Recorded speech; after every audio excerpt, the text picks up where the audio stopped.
everybody! We're live on the internet, and it's so exciting because we are going to bring you the beginnings of the Call of the Netherdeep. I forgot music, and I was like, why is it so quiet all of a sudden? So, hello everybody! Thank you so much for joining out. We are going to be starting tonight's session 0.5s of our brand new characters of a brand new campaign called the Netherdeep.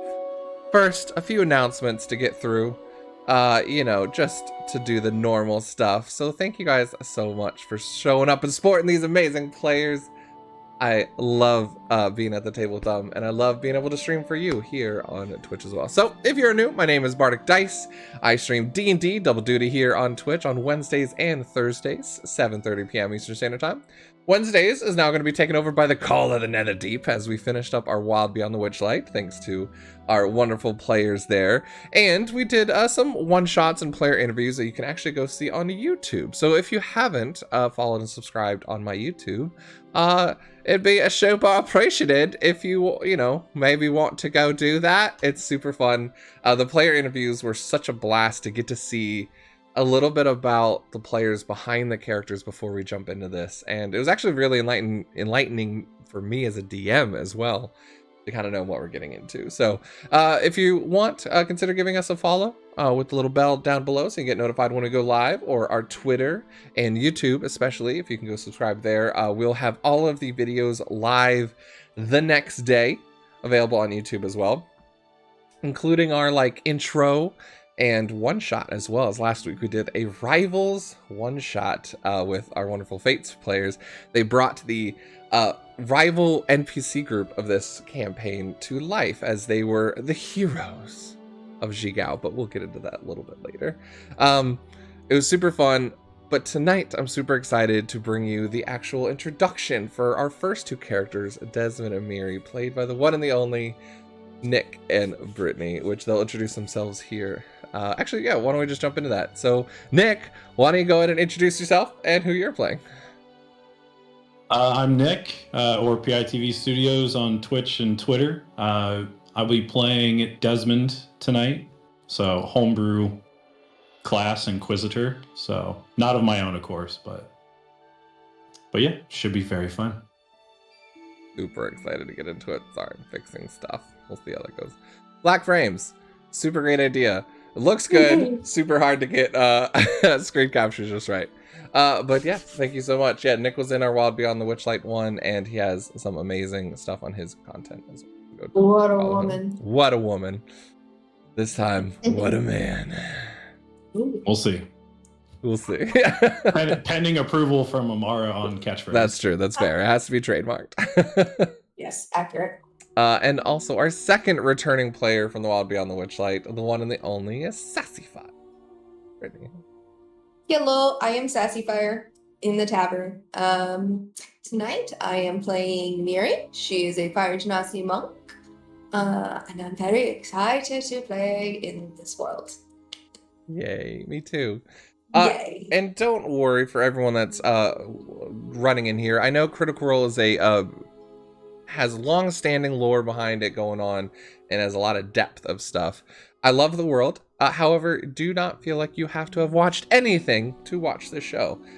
Everything that we say and explain are going to be explained as if you don't know anything about it. So super excited to bring that to you, show you some of the stuff. However, if you do want to dip your toes into it, they just had a EXU Calamity show that they just got finished up with. That's only 4 episodes. Granted, it's 20 hours, but it's 4 episodes that actually kind of ties into a little bit of this campaign. So if you want some of that background lore, it's one of those things to go dip your toes in as well. However, as well, we do have other stuff going on during the week. We will be offline tomorrow, normally when we have Fates United, which is our Thursday game. We're going to take a week off this week because we have some players out of town.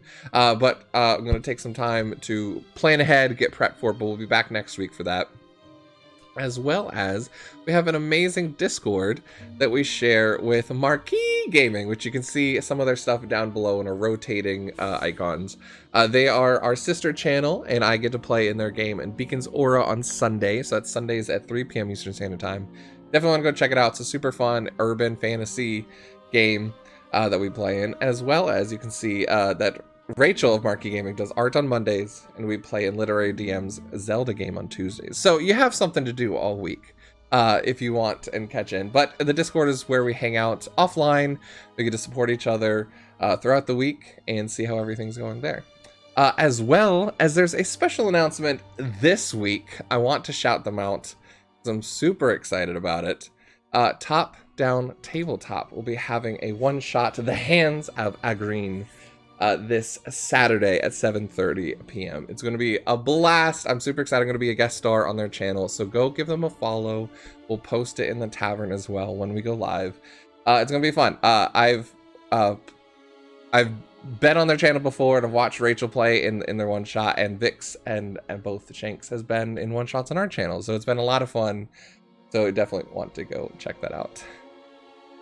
That being said, I think I've stalled enough. Are you guys excited and ready to get into tonight's game? We've already pre-rolled who's gonna go first, and Brittany did win that, I think, by a lot. It was, what was it? What'd you roll again? I rolled a 19. A 19. So yeah, Brittany's. That just means you'll have bad rolls tonight. Exactly. No. So I will not. sit back, Maybe I will. enjoy, and welcome to tonight's game, The Call of the Netherdeep.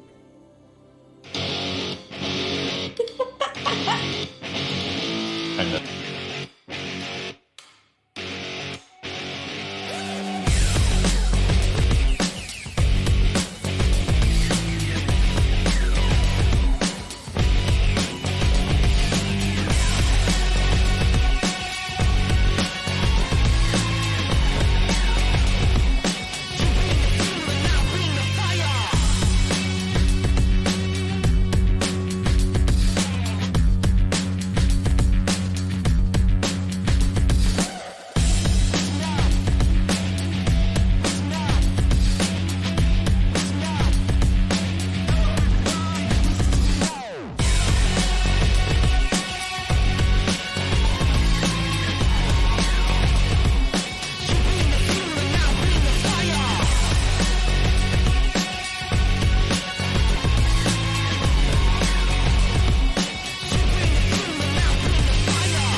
Three, two, 1. 1. Welcome back, everybody, and welcome. The DiceAntics presents Call of the Netherdeep. We find ourselves back in the world of Exandria, a world created by gods and primordials that came to this earth primed with magics and creation. Though there were a few rough times as the deities themselves split and became the prime deities and the betrayer gods, the ones that have been thrown away into the abyss, locked behind the mortal veil, so that the mortals get a chance to thrive and survive here without the intervention of gods and those above that deem their control. However, that's long past. Many eras have gone by, and many centuries have gone of heroes that have risen, called out to the gods beyond the gate. Some have been heard, some haven't. Some have changed and carved into this world their own legacies or their own agendas. War, peace, heroes. It's a world strife of potential and fun for those that want to go out looking for it. Last time, we followed a group of interesting characters that came together to make the Maroon Platoon, local new heroes of Jigao, a small coastal region of goblins and orcs in Xhorhas. That's not where we start today.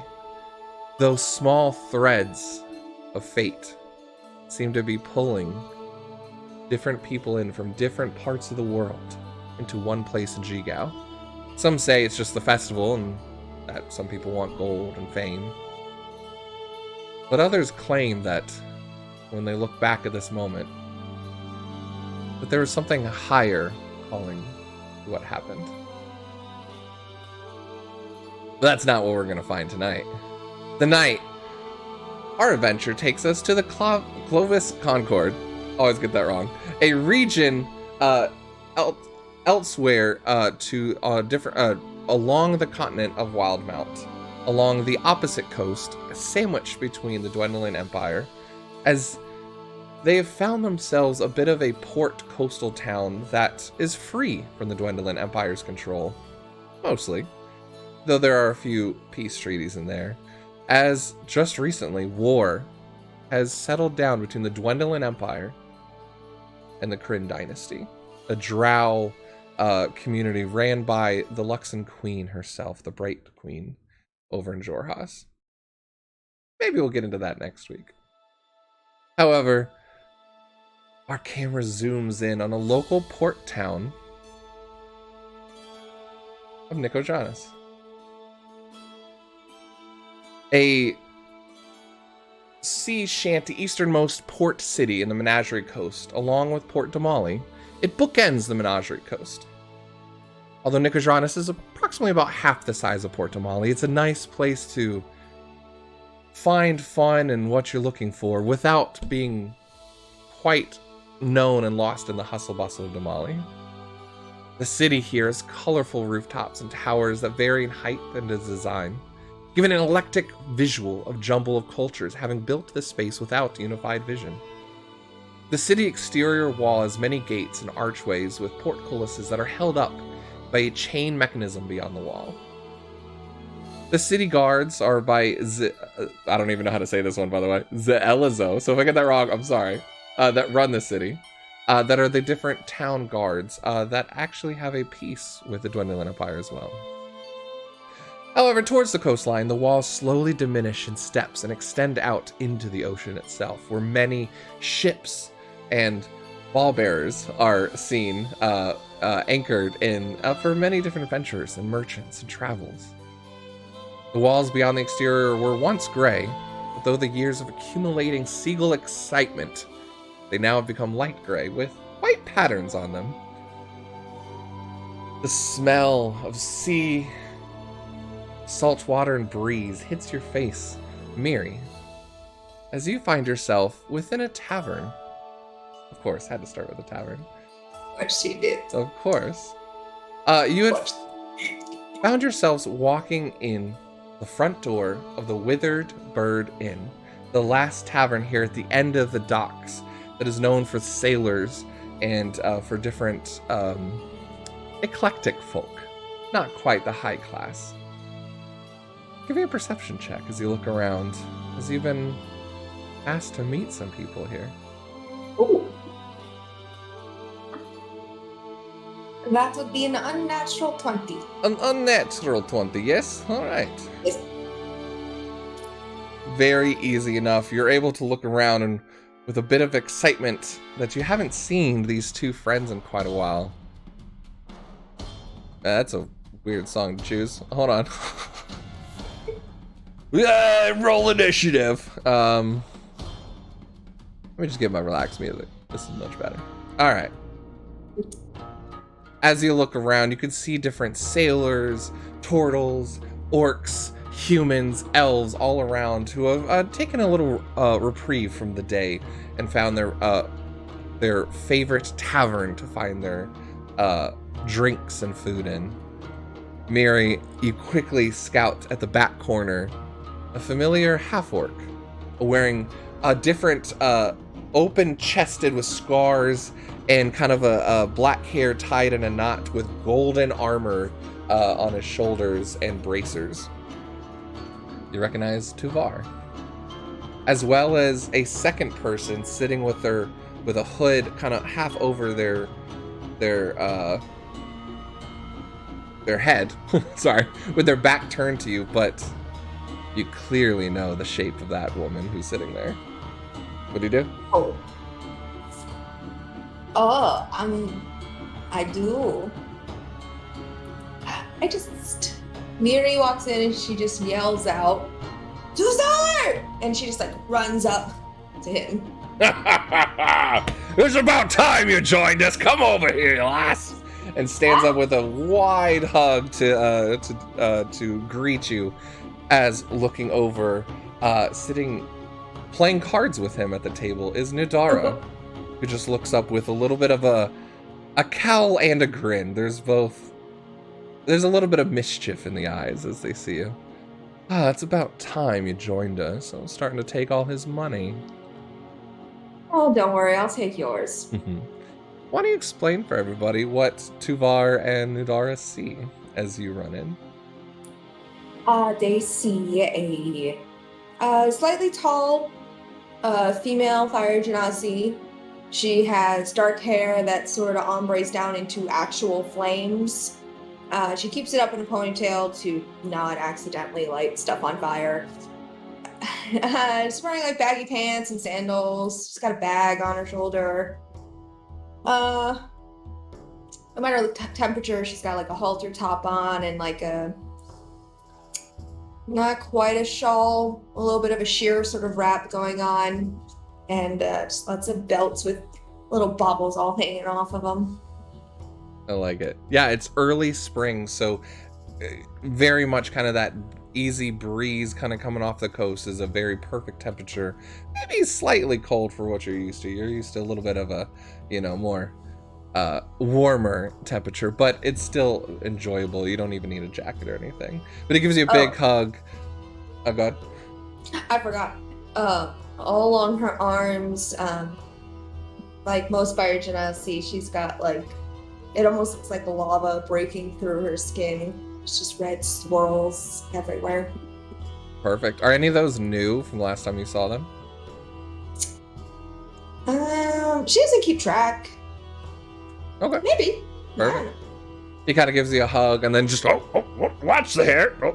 She kind of like puts out like little embers on the end of his skin there.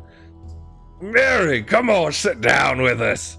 It's so nice to see you. I'm so glad you guys came here with my invitation. It's been a while, but I thought, I got my own place here now that I worked it up for a bit. And, hey, 3 drinks on me. Come on, keep them coming.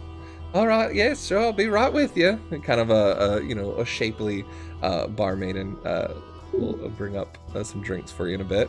The place went a little quiet as this large half-orc kind of introduced himself, but then quickly enough kind of didn't care at all, as this is not weird at all to see, and I'm blurry, weird at all to see this kind of mix of races and stuff. But Nidara puts down her hood, and you see golden hair that's kind of tied up with black embers as well, kind of golden makeup, and she has like a very tanned expression, pointed features, a bit of a high class to her. At least that's how she holds herself. Please, come on, sit down. What have you been up to? Not much. Looking for work. Everything sort of dried up where I was. Oh, yeah, good luck with that one. There's not much left there on the board. And you can actually look up, there's only one posting left on the board. It seems... do you go up and grab it? I mean, sure, yeah. No one else really wants it. If you look at the posting, everything else has been ripped, torn down. There's like no posting, which is quite rare for this kind of area. But it seems that the spring has brought in a bunch of new mercenaries, and weirdly enough, rumors of the Mighty Nine and an adventure of Jester and Ford seem to ring out in Nicodranus and have brought in a lot of younger wannabe adventurers who have tried to take this up. And you've kind of seen that problem everywhere you go, trying to get different jobs. But as you take this one, and he kind of rips off the little posting, but you can kind of see everything. It just says, bounty brokered by the Puff Twins in Ankarel by an unknown patron for 100 gold. Puff Twins. Yeah, no one really knows them around here, but it's, 100 gold is not bad, but you're gonna have to go up into the graying wastelands if you want that. Little meshy for my problems. I never took you as a chicken shit. All right, I see how it is. Look, I found my living in the gladiator pool. I don't need to do anything more. I'm relaxing. This is my life now. You teach young adventurers how to fight, rip them off their gold, send them on the way to die. Well, hopefully not die, because then I'd not be doing my job. But I don't really get many return customers, let's put it that way. It's also not. All right. Well, It is what it is. yeah. What about you? She looks over at Nudara. Udara. Text notes. Yeah, Right. so what? I mean, Well, wrote these 10 months ago. Mirri. And you see just a bit of a... She tries to look away, but there's like this tenseness in her neck that you can pick up on. You know her quite well with your adventures. This is about the 4th or 5th time you guys have crossed paths. Oh, I just happened to be in town. I didn't even know you were coming by, but Tuvar said he had invited you, and I thought, I guess I could take an extra day, win back some of my money that you've stolen from me. Listen, you don't have to give me money. I keep telling you this. It's all for fun. Just a favor when I need it. It's not for fun. I want my money back. I want a chance to win it right back. For fun, of course. It's I don't want to take any more from you. You won't. Trust me. We won't. It won't. It's fine. It's fine. Let's just... Please? We could just see this desperation. Tuvar just kind of rolls his eyes and laughs as he's seen this play out between the three of you guys. This desperation, this almost intoxication of Nudara that you've somehow wrapped around your finger in this debt of playing games, and It always gives a tell away. All right. So, what do you think? Can we just start off with a fun game? 20 gold, maybe? 30? That's all Knew I have. about that. Why don't we start low and bid up if we need to? Fine.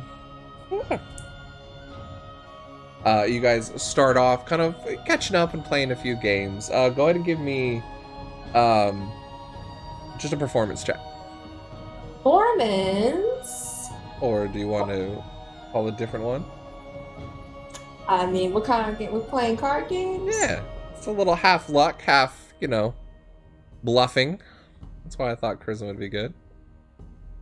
Okay. Yeah, hers isn't that good either. Don't worry. Okay.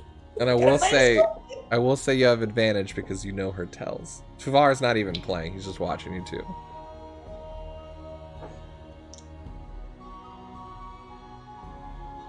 She wins her money back. What'd you get?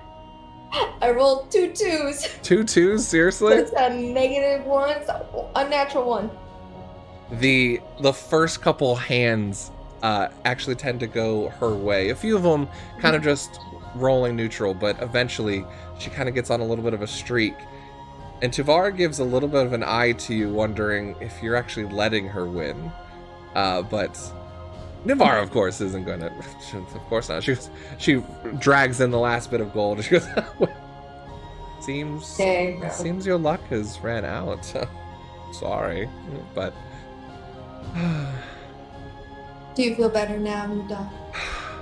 And you just see her rolling the coins in her hands. Much, much better. Very good. But you guys enjoy a wonderful little evening. A couple drinks go in. The sun starts setting a bit. Is there anything you're asking them in this moment, in this kind of time frame? No, she spent some time catching up with them, trying to figure out what the bounty is, how long it's going to take her to get there. Sure. Yeah, go ahead and give me a history check to see how well you know the geography and stuff. And asking Tuvar. Tuvar seems to have a little bit of insight on this. 16. 16, nice.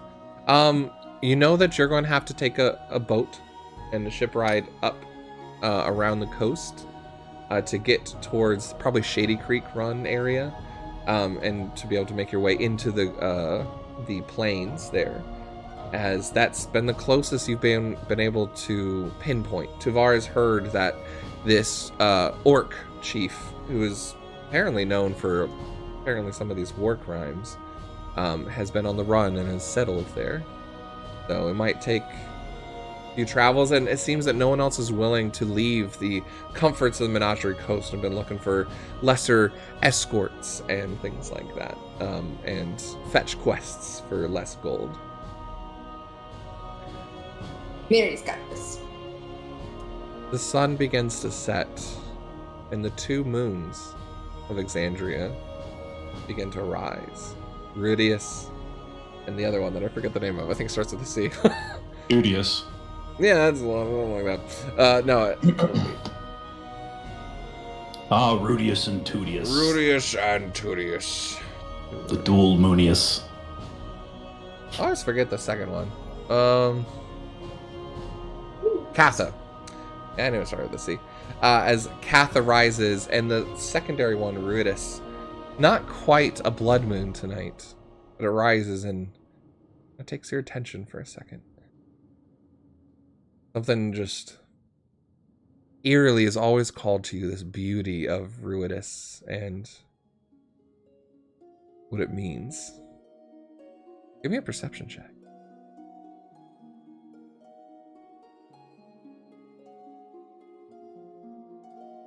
21. 21. New Dara's also looking at it. Very strangely. One of the few times you've seen where the gold has stopped moving in her hands. She's also looking back. You know, why don't we all go in all for nothing, right? Let's make this night a little fun.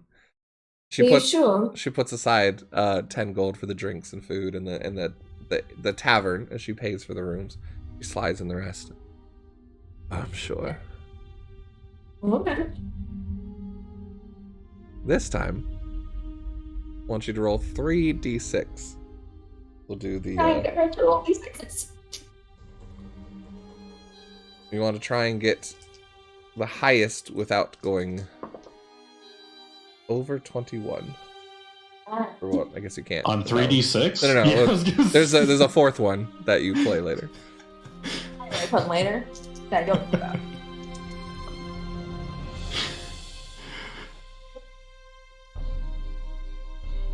Quick maths. 12.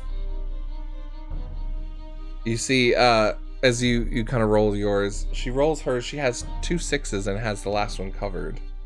What are you showing as your 2? I'm showing that moved. I'm showing a 6 and a 1. Idea. Looks still not on your side. Are you gonna try and cheat, or are you playing this true? No, because the other one's a 5, so Okay. I'm gonna leave it. Cool. Go ahead and grab a fourth one. Mm-hmm. She is overall as well. I have 4, so that brings me to 16. She looks all confident as she pushes forward her fourth. I'll let you reveal first, darling. I'm feeling... She looks back at Rudis. Quite lucky tonight. So she hasn't shown her 4th? Nope. She's at 14. Show mine. I'm about to go make 100 gold, so... She flips her forward, and it's a 1. She has 15. Ooh. Tavar just goes, oh! So Lady close Luck's here. run out there. You just I see give it Nadara just clutching her fists. I look up at the moon. Look down at her. Right. Of course. Just a fun game. You see her eyes flash. Just a bit of golden anger. But a mischievous golden anger. Tavar, who has been drinking and almost sitting back, he goes, you know, I think I'm going to call it a night. But, Mirri, it was great seeing you. If you need anything, you know where to find me. My house is always available in the Concord. Please, be safe up there, alright? Stop by after you leave. Of course, of course. Sure you don't want a haircut, real quick? I think I'll pass. Last time, took a while for everything to grow back out. But he goes up, gives you a big hug again. I'll go back. Go easy on her. Cards play, the cards play. Perfect. Nadara just kind of stands up abruptly and just, well. It was always fun getting to see you, Mirri. If you ever want to test your luck again, I'll be around. Sure, we'll find a way. Perfect. Did you do anything else before? There's a tavern room open for you as you're able to head to bed. Yeah. You ask around and are able to easily find travel by boat. There's another merchant that's heading up there shortly that will give you a ride up all the way up the coast. As they will make one stop, but then hit to Shady Run, and then go up to the turn around there where you can travel by foot. Sounds good. As usual. As you're sleeping, you kind of get ready. Give me a wisdom saving throw as you go to bed. The air grows still in your room. Your window open as Ruidus, with a little bit of orange glow, shines through into your bedroom. 18. 18, alright. You have a similar nightmare to do every time Ruidus comes close to its blood moon. Hands reaching up, grabbing your feet, cracking through the wood, dragging you back down underwater. You can feel the singeing of the steam coming off of your fire embers as the water begins to just quickly evaporate around you. You're now blinded, dragged down further and further as you look up and only can see a blood-red moon with veins in the water like blood as everything goes dark. And you wake up in a cold sweat. Wasn't as bad. Fire. Yeah. Like on the pillow and stuff. Body. Yep. Normally, it's much worse than that. But sometimes you're kind of used to it. But then you start again when there's a knock, knock, knock on your door. Almost seconds later. Where am I still in Nicodranus or am I on the boat? You're in Nicodranus. Still the same night. Do I have a people? You what? Do I have a people? Nope. Nope. Who is it? A friend. You recognize the voice. I go and open the door.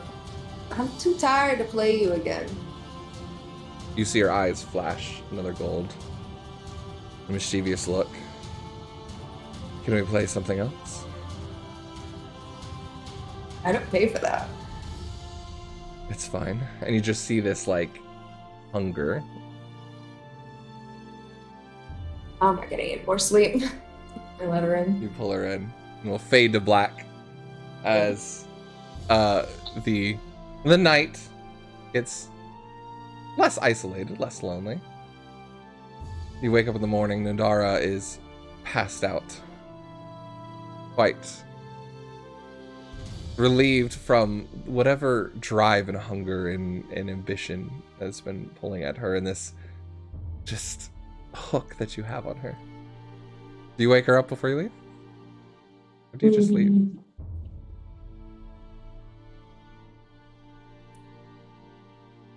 I just put a little note by the table.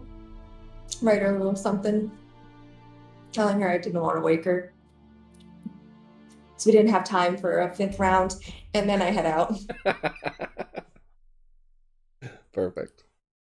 You're able to easily find this boat and travel up the coast. It takes you a good half week, as it's slow travel, as it has to make different stops along the way. You eventually find yourself dropped off on the opposite coast of Shady Creek and are able to follow up. Go ahead and give me a survival check. See how well you find yourselves traveling through the woods and unknown plains. You have this one little bounty sheet in your hand guiding you. Well, it's decent.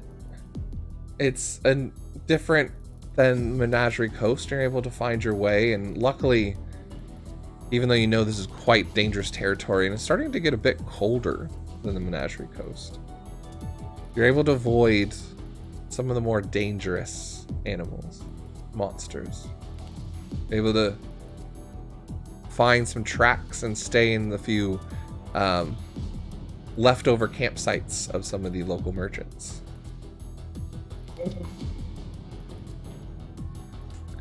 Give me a stealth check. Stealth? Find your way going through these woods of autumn and brown leaves as the grass and plains beneath your feet begin to grow darker and barer. 14. 14? Oh, great. That's actually good bonfires. I guess I'll come back to you then. Okay. As our camera pans to a local town a couple days beforehand in Shady Creek Run. Shady Creek Run is a smaller hobble town, I guess you could say. It's, as much as it is a sovereign town outside of the Dwendalen Empire, both from its law and through the forest and the mountains, actually able to keep them at bay. It has historically used the Savalier wood to keep the Empire from really getting too much into their own their own ongoings here in the city. It is spoken of as a haven for criminals, thieves, and murderers, and also described as a local now well-known runner of the town, the Gentleman, as home to the truly free entrepreneurs of Wildmount, and criminals, thieves, and murderers that find respite and safety from the law. The city doesn't have a normal cohesive shape. Instead, it is built in a long line against the tree edge and a river or creek. And the name of the town is based on the creek that is in nearly perpetual shade from the nearby pines. It's a weird, crooked, long town with the northern half of the city vanishing into the forest, right along the coast, north to it, as the Dwendalen Empire is to the west. And that's where you've traveled from. To the east and to the north is the coast of Xhorhas, where the Kryn dynasty now holds. And there are many places in between here that are now ravished by the War of Salt and Ash. It was just recently finished a couple years ago. Desmond, you have traveled here and found yourself at the Landlocked Lady. Of course, you wanted to get away from prying eyes and found work. But along your travels, you were able to find a bounty. A bounty that was quite personal to you.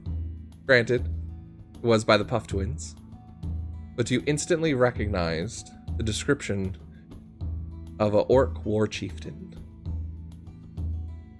with one arm. You've been able to track him down to this region. You're still not quite sure exactly where he's at, and you're hoping to hear maybe some rumors here. Well, give me a wisdom save. All right, let's see. And this is why you want initiative to see if you went first there, Brittany. Natural 19, so that'd be a 23. Nice. You know, it had been a long travel, and you tried to get to sleep. But insomnia just kept on racking you, and every time you attempted to sleep, scenes of your past began to come through. Streams, fires, children. Yep, nope, not dealing with that.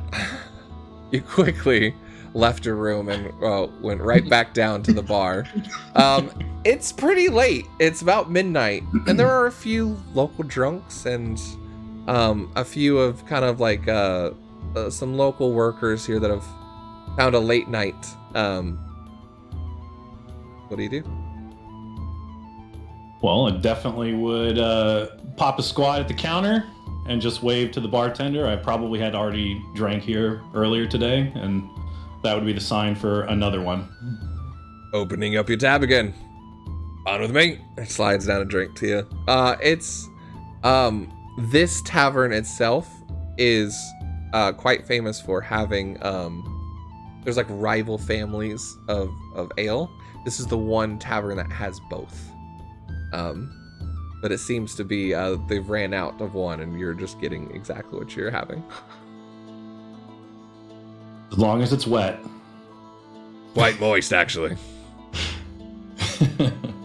Good. That's all he says, and he just throws it back. Starts going back to like cleaning up stuff. You're pretty alone here, as you've decided to travel alone throughout this whole, mostly alone, throughout your whole base. What does the bartender see as Desmond is sitting there at the bar? Desmond's a seasoned soldier, despite how much he would like to hide it. He wears a hardened red leather long coat, which is pretty snug around his decorated breastplate, albeit some scratches and scrapes, so it's not, new and fresh, definitely used. He stands at about, or just over 6 feet tall, carries himself with a lot of discipline and posture, even as he's slumped over, drinking at the counter. He's got medium length, dirty blonde hair, a short beard, and he's always keeping a careful watch on his surroundings as my dog brings me a bone in the middle of the stream. Stray dogs run in and out of this tavern as the door is kept wide open and not quite kept very well clean. There he is again. But yeah, he's got a shield and spear slotted on his back, and built-in straps on his coat. Nice. And then he's got a assortment of other smaller weapons on his waist, hip, and thigh. Question for you: as you're traveling through here, it's easy to tell you're a soldier. Can anyone giving a quick look at you tell who you used to fight for?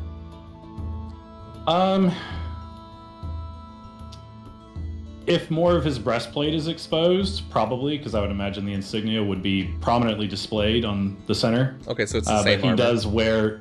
It is, Okay. Yeah, because, you don't just throw away good breastplates. Of course. Especially when they're fitted. It just depends on how hidden you want to be. Yeah. Yeah, he's got to keep up his workouts to make sure he still fits in it. It's a motivator. Perfect.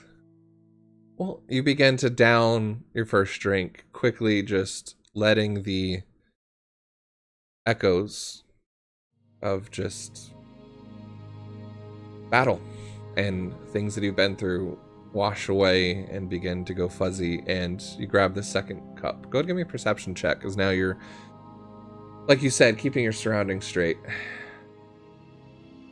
Ah, dang. 17 plus 2, 19.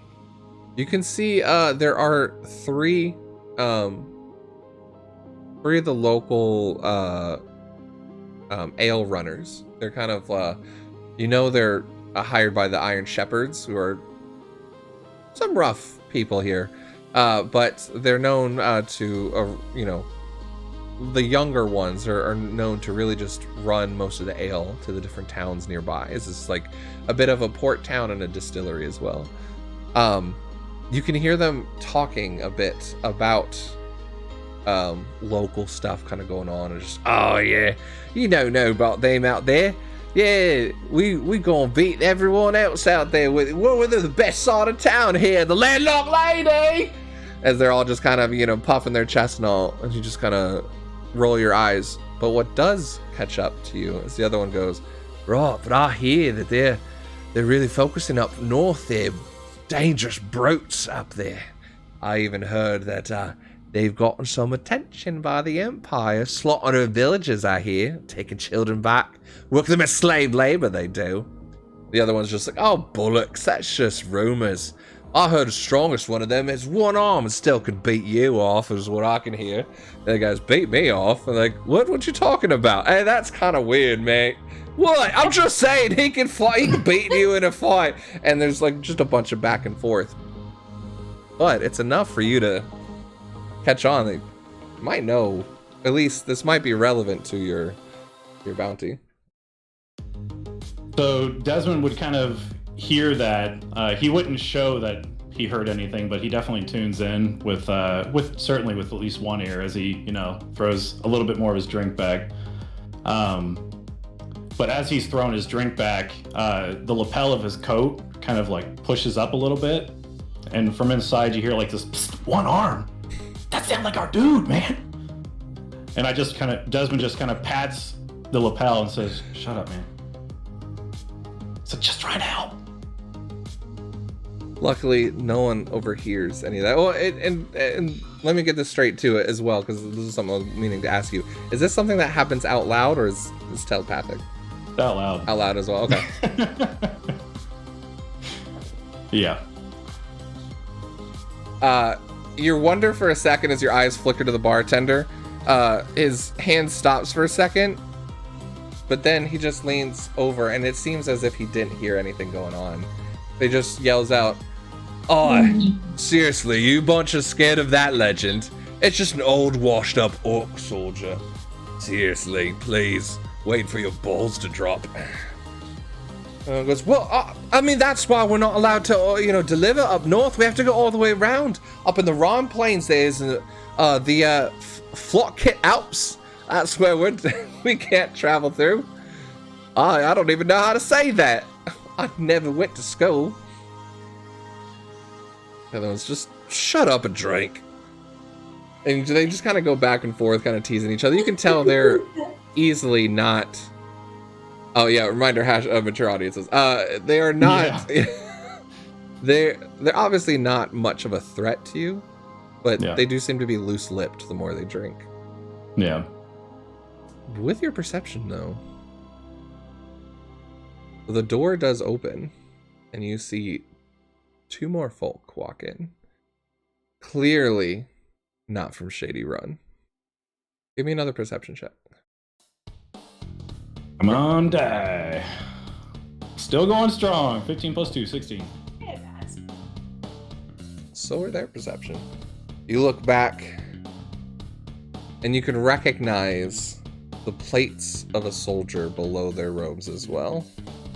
And two faces, as one puts his hood back and looks up, kind of with a bit of shock as you're looking back, as you recognize Quintos, a human with brown, kind of rustled hair and a bit of a scruff as well. A kind of a forgettable face, to be honest. He was, except for me. He was ranked underneath you and has a bit of a scar on his face. And behind him, a woman, looks maybe of Marquette descent, with black hair, and kind of more of a quiet, sort of like watching her surroundings look. Karate.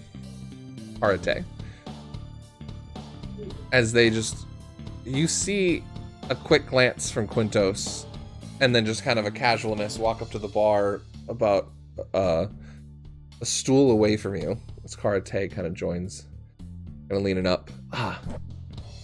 Why don't we get 3 drinks here for my friend and my other friend here? It just happened to walk into Desmond fucking Thorn. What brings you here, mate? There's a small whisper from my shirt, again, like under my coat, just to me, of course, as that same tiny little voice just goes up like, "Oh, they still have the rods up their ass, right?"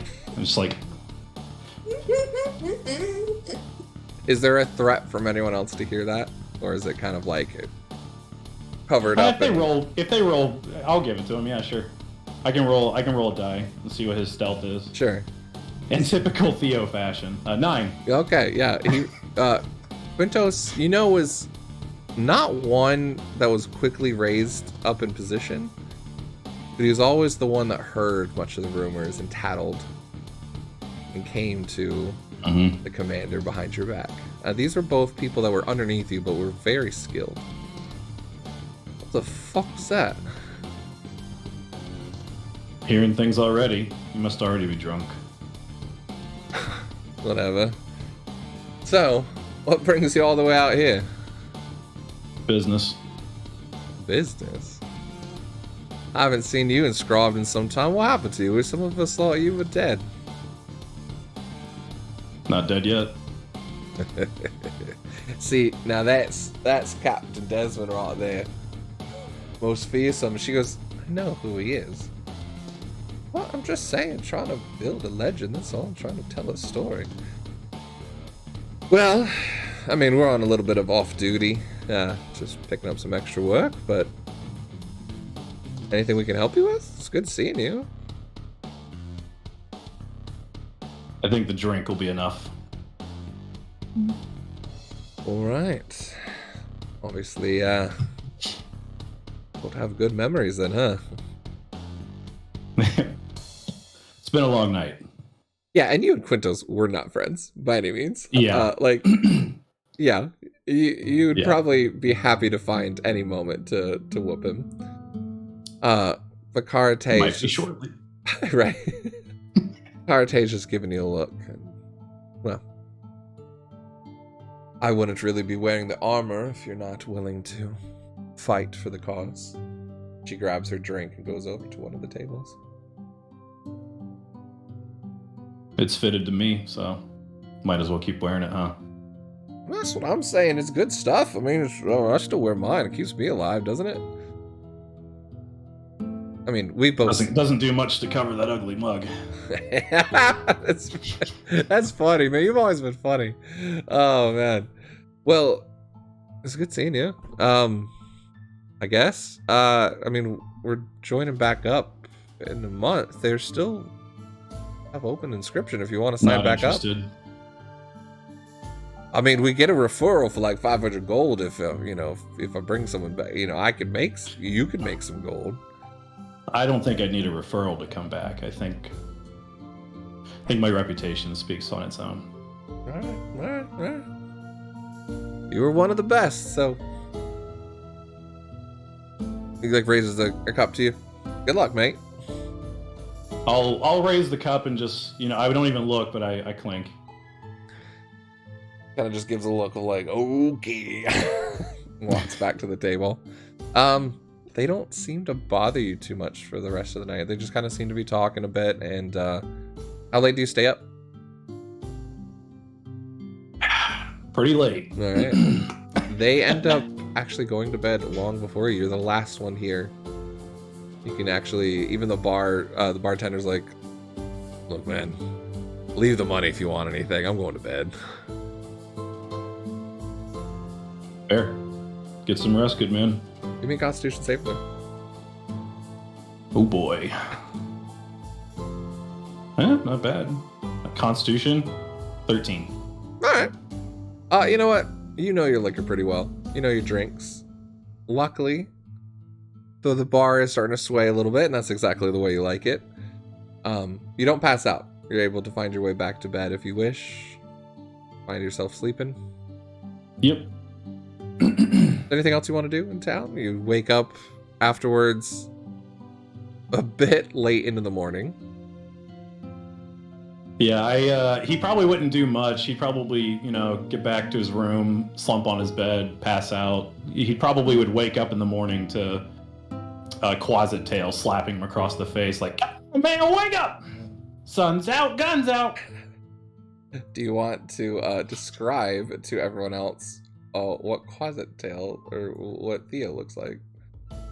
Theo is Theodore is his full name, but Theo is a closet that is seemingly hanging around and being tolerated by Desmond for whatever reason. So he just kind of slapped. He's a little chubby. He's a little underdressed. At least he's well fed. That's about all I say. Well dranked too, probably, most likely. Yeah. Perfect. Well, the town is yours. You're able to find any provisions you feel like you need, or if you need to ask around anymore, but you feel like you've gotten a pretty good direction on your bounty. Yeah, I just get ready for the day, and Theo would turn into like a little pseudo dragon or something, so he can slither in through my armor and stuff to fit. Nice. Which is probably how he was last night. Okay, cool. Yeah.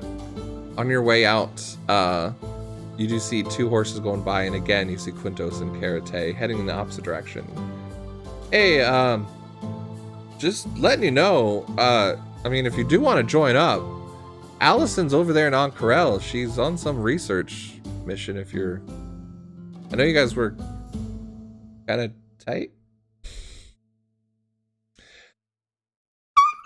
Let's get going. And just Quintos is all right, and begins to take off the other way. And Karate just looks back. Don't get yourself killed.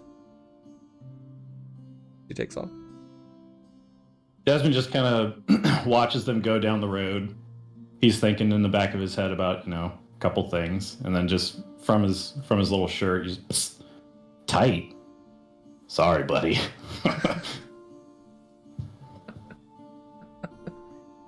Oh, I'm gonna love Theo so much. Yeah, Desmond shakes his head, just keeps walking the other way. Perfect. All right. Where are you headed?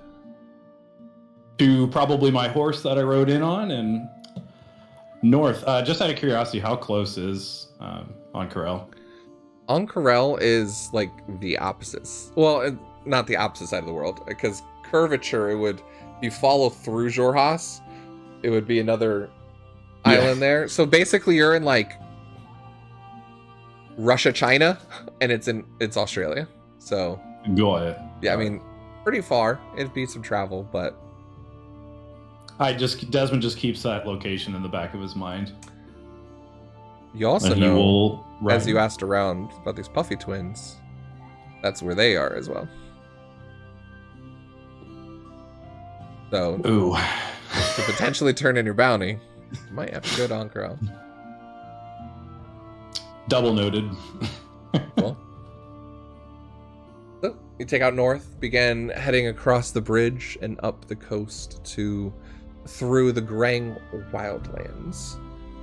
This is the area north of Jorhas and west or east of the Dwendalen Empire in Wildmount. It's a lawless realm harboring a curse. It's kept it unconquered by human hands. You know that this bounty has now led you through rumors and some direction of people that have seen him to the Rhine Plains. They occupy the southeastern area of the Grang Wildlands and the northern edges, right up to the edge of the Flotket Alps, which you know are a region known for dangerous, bloodthirsty orcs. This one being ones that you've come across and fought as different incursions from these orcs in your time with the Dwendalen Empire.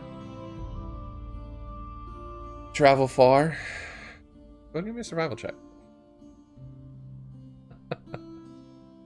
Good at those. I'm 20. I'm glad everyone enjoys the Puffy twins. Yeah, you are not at all hard-shipped by traveling through the woods and tracking, being able to follow these paths. Very quickly, you're able to pick up on orc tracks. Many of them. You seem to be coming up short on a settlement up north. The day is getting late, though, and your horse is pretty tired. You looking for a camp? Yeah, I probably would find a spot in the forest areas, kind of away, around some thick brush just to kind of give myself some extra cover. Give me a stealth check. I'm not good at those. Clink, clink, clink, clink. Yeah. 9. 9. All right.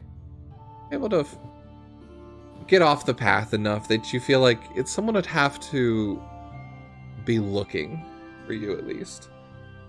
Maybe not hard, but they'd have to be looking. And who knows? You know, there's travelers and merchants that come this way, right? You know, You have weapons. You know how to take care of yourself. You tie up the horse. Are you making a campfire? Yeah. I mean, Desmond's confident enough that if something was, you know, coming to get him, that he'd be prepared for it. So he'd rather be prepared and warm instead of prepared and cold. For sure. The night kind of grows a little dim again, and you can see now Rudis and Katha rising. Rudis, again, getting closer to a full blood moon. Beautiful. Kind of gives an eerie quiet, though, to the plains. Every so often you can hear caws of some sort of birds, features in the night. Luckily your fire kind of keeps everything away. Give me a perception check. I will say, as Desmond's kind of looking around, Theo's probably just popped a squat on one of the logs. Yeah, I was actually imagining like that in my head. Yeah. Perception 11.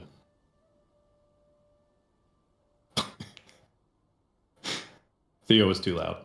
Theo was a little bit too loud as you were taking a second to look up, and you hear the footsteps just a little too late. Mirri, you have been traveling through the woods. You come across a campfire, and you're watching for a second. As both your stealth and perception were better than Desmond's. Oh my gosh! You look in, and you don't see the source of the second voice. Until you get a little closer, and you can see this little... Is he in Quasit form or still in dragon form? He's in Quasit, yeah. As this we were alone. This popped Quasit with a little gut just chilling on the log, talking to Desmond. How do you approach? He will not be aware of you until you're right up on him. Oh, Mirri doesn't want to get hurt. This guy's got armor and weapons. She's not dumb. He's not an orc either. But he's got a fire. I like fire. She'll loudly walk, which is difficult for her because she doesn't have anything heavy. You're jumping into the woods, snapping She'll just stuff. Bump your feet as you go. She'll take her quarterstaff and, like, every once in a while hit a tree as she's walking by until he looks around. But she's pretty close by the time he does, apparently. Yeah.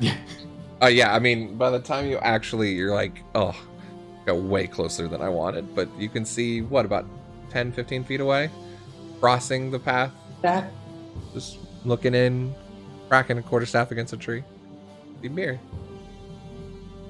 Instinctively, because he's told to do so, as soon as Theo sees somebody come around, he just goes and just rolls over the fire behind the logs and hides. Well, I can do that too. And I roll through the fire. Does nothing to me. Ta-da! Ta-da! I was in the circus for a while. It was fun. Was that actually in character? Yes. I was in the circus for a while.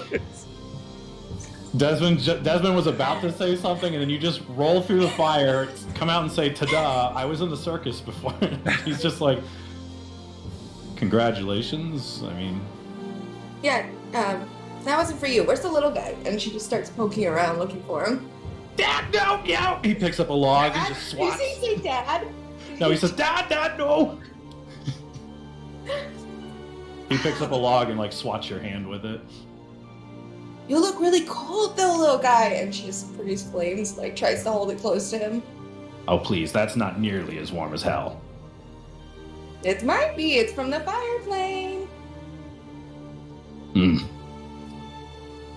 Desmond will just kind of like kick a little bit of dirt, and Theo will turn into a very small like spider and just kind of like hide in the rest of the the logs. That's not fun. So, what's the circus doer out here in the woods for? I was in the circus. I'm not anymore. Was. Still practiced, I see.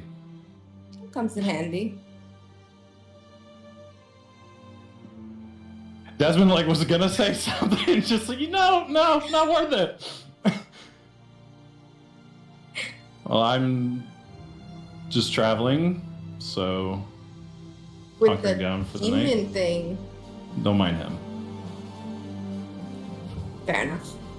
I mind me. Oh, I'm Mirri. Little spider. She holds her hand out, remembers it's on fire, and then puts it out, and then like puts her hand back out again. Desmond, not to be rude, will take her hand and shake it warm. and just say, Desmond. He sits down. So, Desi, what are you up to? What are you doing out here? Desmond just kind of looks at you with the nickname. Clearly does not like it, but then you hear from the fire that little voice, Desi! I'm calling you that from now on. As I said, traveling. Not the best area to be traveling. That's why I came armed. Me too. Just folds up her quarterstaff. It looks like a gnarled branch from an old tree. So what are you doing out here? Good job. What job? What job do you do out here?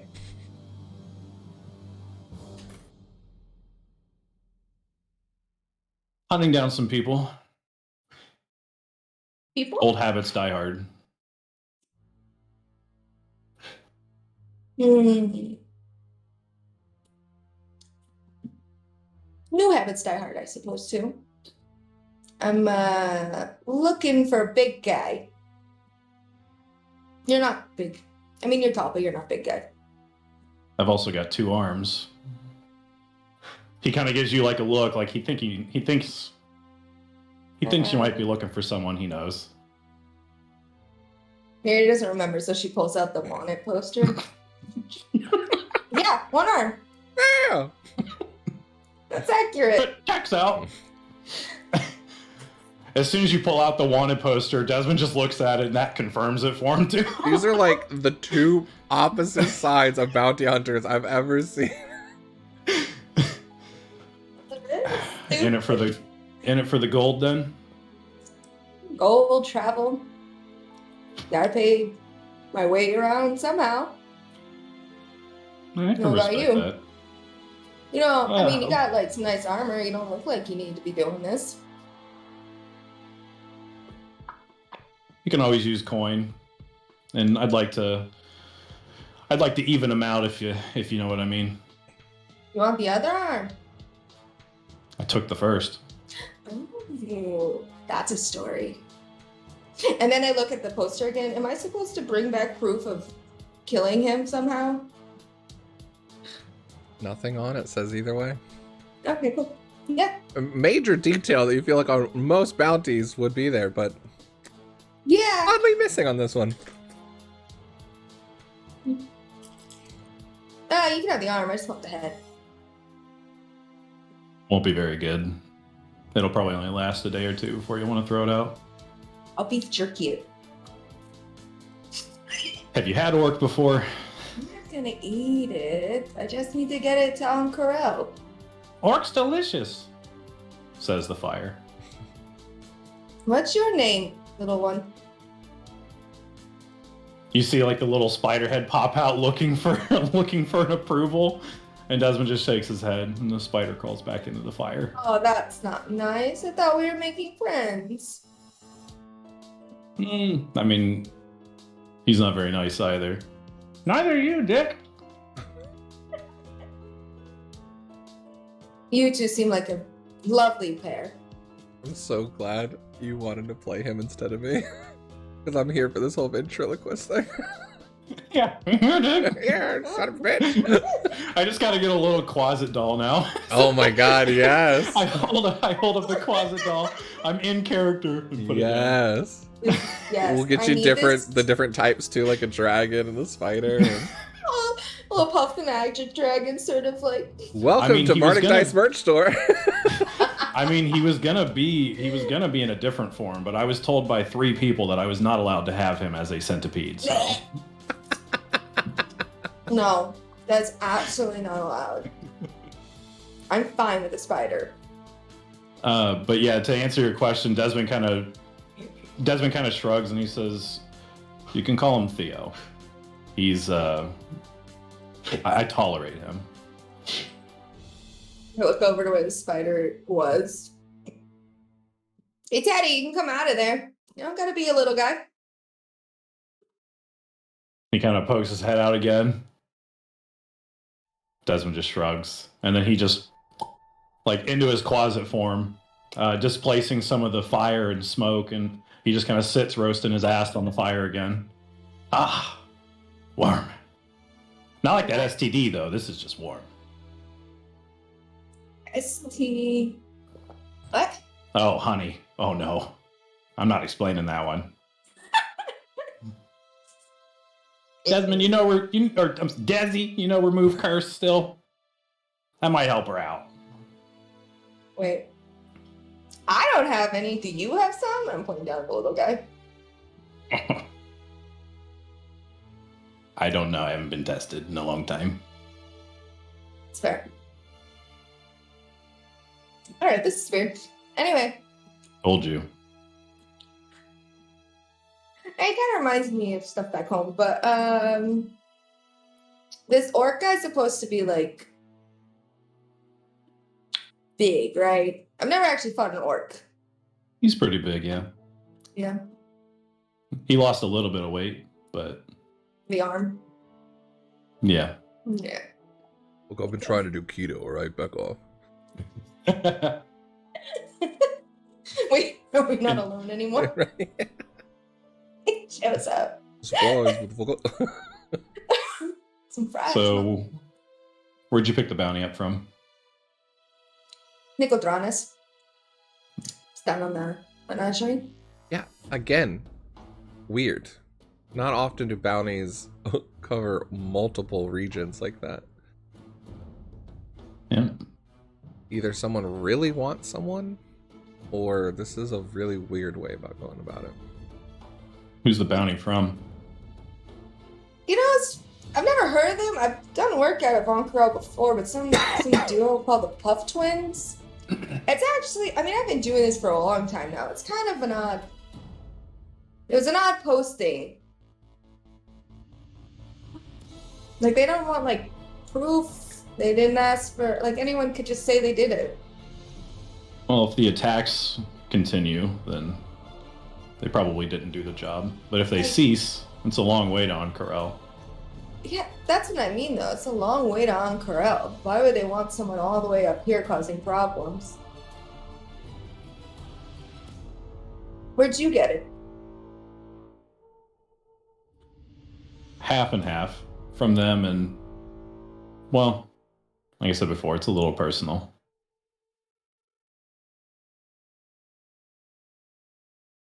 Where did you see the posting?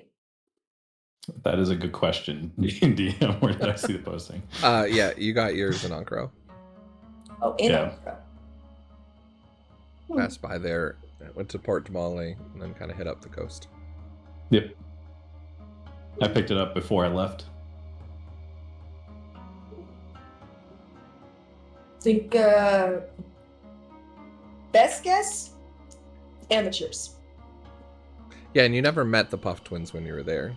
You were trying to ask around, but it was just a posting in a tavern. Can I ask for this? Or it's a trap. One or the other. I'm not sure about it being a trap, but I do agree with your first assessment. Probably amateurs. Which, if they're not smart, we could each get 100. Not a bad idea. 2-person shot, twice the money. I'll take an arm, you take the head. Fair enough. And I'll take the toe. I'll roast it up real nice for you. I'm imagining the spider just carrying a toe above its head. It's like the dust ones from Spirit. The soot spirits. Oh my god, what if he's that instead of a spider? Yes. He's the dust, what are they called? Soot The dust spirits. sprites? Soot spirits, yeah. Totally down for it. He's a soot spirit. I need all the art. I gotta tell you about this. I miss Dean. Oh yes, D, we miss you. We just want to put that out there. We'll clip this, send it to you when you get internet. Check your DMs. Check your DMs. Oh yeah, I wanted to shout that out. I just shouldn't have shout. I didn't do it before. All the art here is done by Deely at Raphazeal, so go check her out. Little shout out there. She's our official artist for this game. She did such a good It is- job on everyone. I was super It is very nervous for good. announcements, so I probably missed some stuff. So That's alright. It's session 0. wait, fine, perfect. Mirri just settles down against the log. Just not even paying attention much anymore. Yeah, Desmond just kind of side eyes you, getting comfortable, looks at the fire, looks at Theo, looks away from the campfire, like where he thought you'd keep walking, but you're not. No. And Every once in a while, she like flames to make herself a little warmer. he just takes out his flask, certainly personalized, and he takes a couple swigs from it, just kind of staring at the fire. Fancy. Fancy container for fancy drinks. Fancy. Too many, I'd say. Oh. Fancy container for fancy drinks for the fancy boy. I've been called many things, but fancy is certainly not one of them. You are fancy compared to where I'm from. Yeah, that's all he does.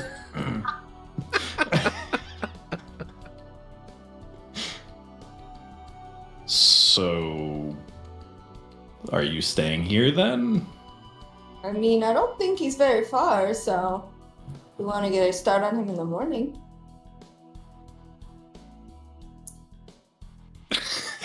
You just. Big you old just- cheese smile. I was gonna ask, is like that literally. You just. Alright.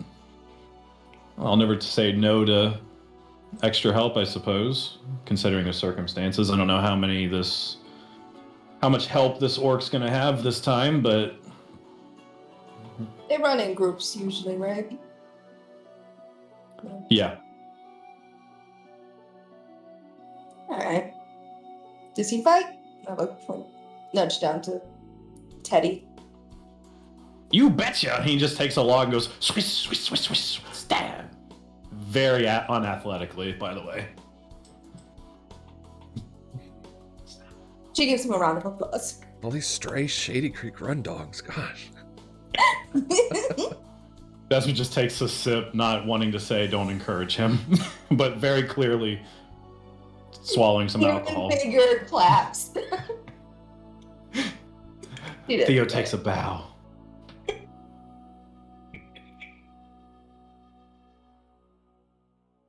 Alright. You guys eventually head off to rest. You guys taking any watches?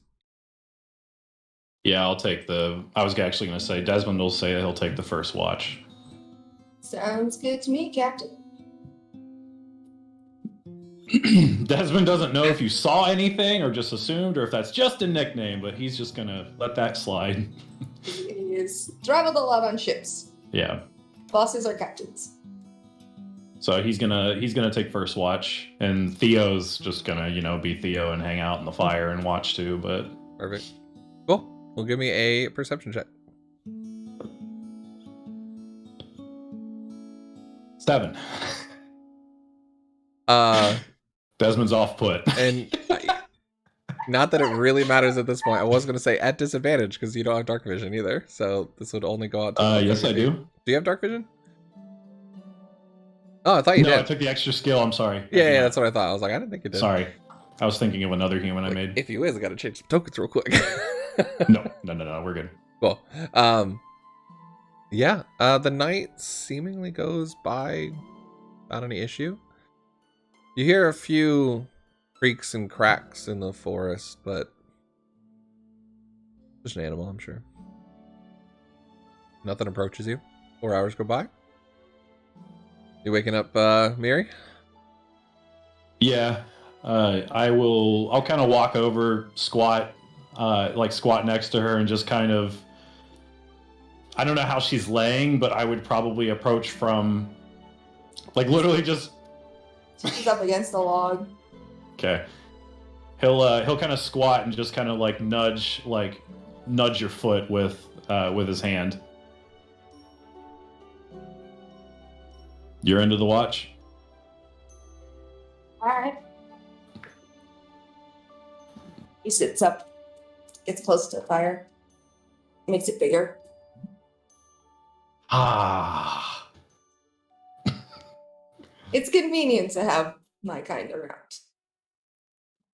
Desmond just kind of shakes his head, shrugs, and he goes over to his side near his horse, kind of posts himself up on a tree as well, just kind of like against the back, and it takes him a while, but he does fall asleep. One of the last things he does is he does shoot Theo a look, and Theo would know that it's like, make sure she doesn't rob or slit my throat. It's not obvious, but they know. We'll see what happens. Is the horse awake? By this point, sure. I mean, yeah, I probably rested earlier than you guys did, so yeah, sure. I can't speak with animals at will. Oh man, sure. I'm just like, hey. Oh, The first thing you say to a horse is "Hey." Yes. Oh my god. Where? Down there. I don't see any. Did you not put food out for your horse? I fed him before we went to bed. Is that Michael? A horse. Looking for hay. Hi. You've been with this human long? Sort of. He feeds me. You like him? I don't know. Never had to think about that before. Can you get back to me on that? Oh, wow. I don't think I've ever thought about that about anything before.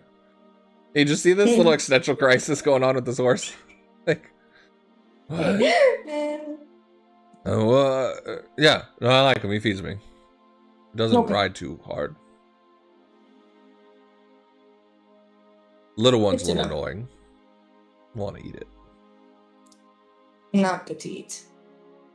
Have this, and I hand him an apple. I was down with it.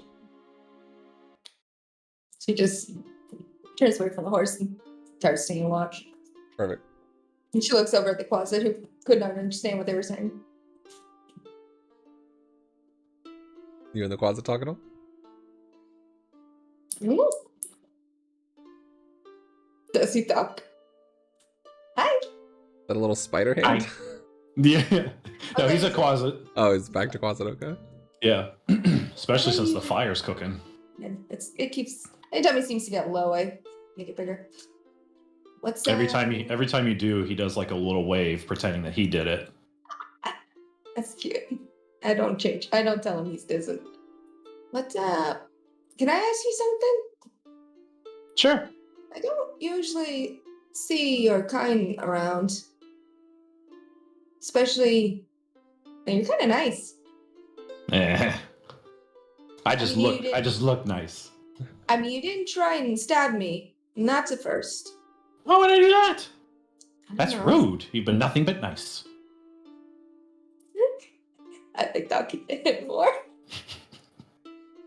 What? But why are you up here, and not down where your other kind come from? I don't know. fair. Are you? But you were born a closet, right? Like you've always been one? Yeah. Okay. I mean, things happen. They do. Just making sure. Okay. Yeah. Weird question. He even like looked around. Have you ever not been a human? Just curious. No. I don't know. Things get cursed anyway. You can stay up all night. Sometimes I just vanish. Yeah. I usually handle some of the watches so that drunker over there can sleep. He drinks that much? No. Don't tell him I told you though. Okay, but like, do I have to worry about him when we're fighting? No. Sometimes he's better. Functional alcoholic. Alright. Functional drunk. Not I've heard condoned by of both. Bardicdice. Not condoned by Mature any of audience. us. Alright. That's slightly concerning, but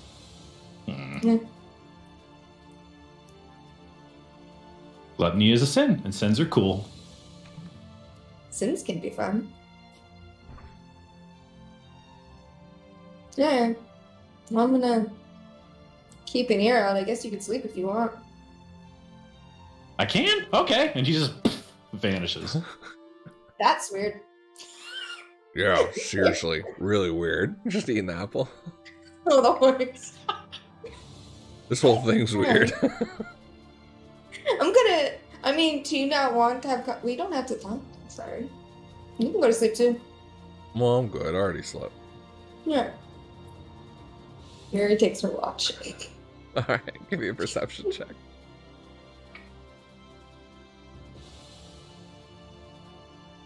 Oh, I didn't think I could roll worse than you. Actually, what did you roll? I got a Mine? 14. Yeah. 9 or 7 or That's, something like that. yeah, I was gonna say that's Yeah. way better than mine. I rolled 9 on that. 14. 14? Yeah, I mean, most of your watch goes by without a hitch. Just as you're nearing the end of it and the sun's kind of beginning to crest up on the horizon, you do hear footsteps. Multiple of them. Both coming from the north. But they're going a different direction. Going away from you guys. And it's kind of far off. Barely able to hear them. Which way are they heading? Kind of hard to tell, but if you guys are at a camp and you're facing north, they almost sound like they're going northwest, maybe along a different path up the coast. Yeah, just be another merchant group. Yeah. I wake Desi up. So he wakes up, That's a new thing. tenses up a little bit, and just My mother always said to smile makes people less freaked out. smart woman. The horse, who doesn't say anything anymore, just kind of looks the other direction.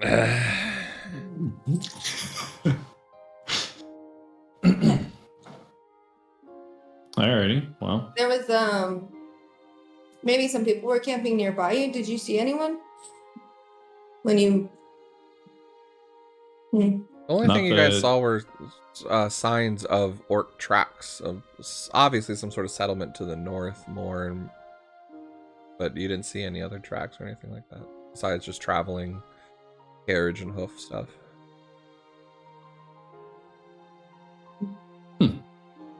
no, I didn't really notice anything during my watch. I was too busy looking for, and he kind of looks around and doesn't see Theodore anywhere, and he just kind of shrugs. Oh, he went to sleep. But I guess that means he vanishes? Yeah, he'll show up some other time, I'm sure. That's cool. It's sure. Whenever Nick doesn't want to RP him. Basically. Because I won't get into it, but yeah. Alrighty, well, should we Yeah. get ready then? Desmond would kind of, get himself fitted, put his coat back on. Hi, Caden. At the local dogs. Oh boy. He would, he would, he'd pat his He's horse. so cute. He's a good steed. Kate and the horse. The horse bites Yeah, you. Caden the Official. horse. But almost he hasn't had like anybody on a job with him in a long time, so he almost kind of just falls into this routine of just tidying everything up and getting ready to go. And near the end of it, he just kind of looks your way, Mirri, and he just says, I mean, I've fought this guy before. He's not too difficult, easy to track. Just keep an eye out for any of his other men, and we should be fine. Right. You get 5 temporary hit points. Nice. Inspiring leader. That's inspiring. And so do I. So does your horse. Huge. Awesome. Yeah, level 1, pretty good Yeah. feat. Huge. For sure. Huge. The biggest. Oh my god. I've asked. Why am I here? Perfect. So, you guys clean up the camp, get food. Yeah, Mary, make sure no wildfires will be starting. The sun's just slowly beginning to creep up over the horizon there. So, question is, are you guys tracking these footsteps north to the settlement, or what's your plan of action? So keep tracking, right? You think he's up there at the settlement?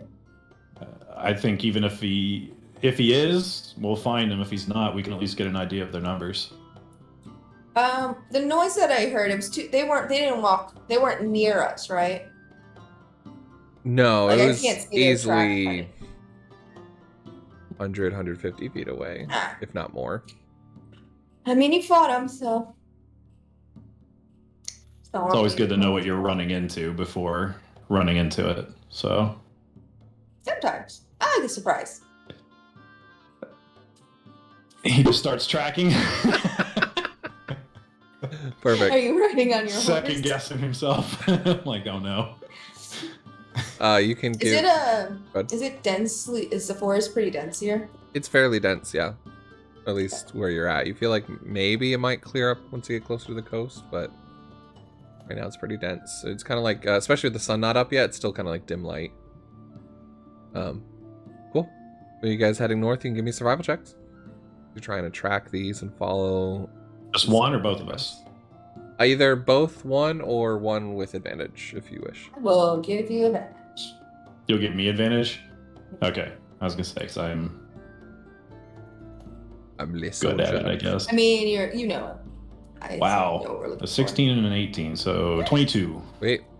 Yeah, quickly you guys are able to get back to this main path where you saw kind of like the majority of orc tracks. And you could see some go off different way. Probably hunters or gatherers. Pretty typical.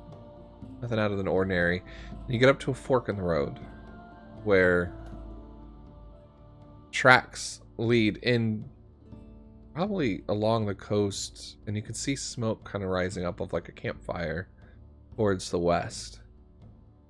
But with that roll, you notice a very recent footprints of a large orc that went to the east up a trail. Desmond will kind of squat and run his hand across it, just kind of sizing it up, and probably fits the bill, I imagine. Probably. I mean, at least for a large orc. Obviously, I don't know his shoe size, but right. Yeah, I mean, it's probably a good, a good little tip off that it's definitely him, not a woman, or like, like a someone else in the village, if it's going to be a larger warrior, maybe the chieftain. And it went off by himself? Yeah, seemed to be going along a path that's not as well tracked. Maybe some older footprints, but you see, like recently, as if this morning, tracks that left settlement and head off to the eastern trail. Someone walked this way this morning before you. These tracks seem interesting. He's just I'll like point 'em out. watching you put your hand down in the dirt with. Yeah. What do you think's up that way? Up the trail, I have no idea. but maybe if we follow these tracks, I don't know. Maybe he's separated from his group to take a morning piss. Or he's pooping. Okay, Jester. Either case, I think is beneficial to us getting a surprise on him. I know. Okay. Poop is not a fun surprise, but all right. Yep. You hear a poop. Oh, you're back. Some hot stuff, and then he just into his pseudo dragon form and slithers into Desmond's armor. Oh. That was an entrance. Desmond will start following the tracks. Perfect. Mirri's wondering what it feels like to have a dragon just like slithering around in armor. He just nestles in. Yeah. She's trying to picture it in her head. This is weird. Draconis. So, as you guys are walking this way, are you guys stealthing? You walk normally? I mean, I'm stealthy. I can go look ahead. I don't make a lot of noise like you do. And all that. How do you fight that? I mean, you're not wrong. I know what I'm not good at. I'll follow behind at about like 20 or 30 feet and try to stealth, but I'm assuming I'm not going to do well. Okay. Go give me a roll. Technically, that's with advantage with the breastplate, I'm pretty sure. Disadvantage, sorry. Yeah. 21. 9. Okay. So, I start going off through the woods to like use the dense forge. Okay. You kind of follow this path around.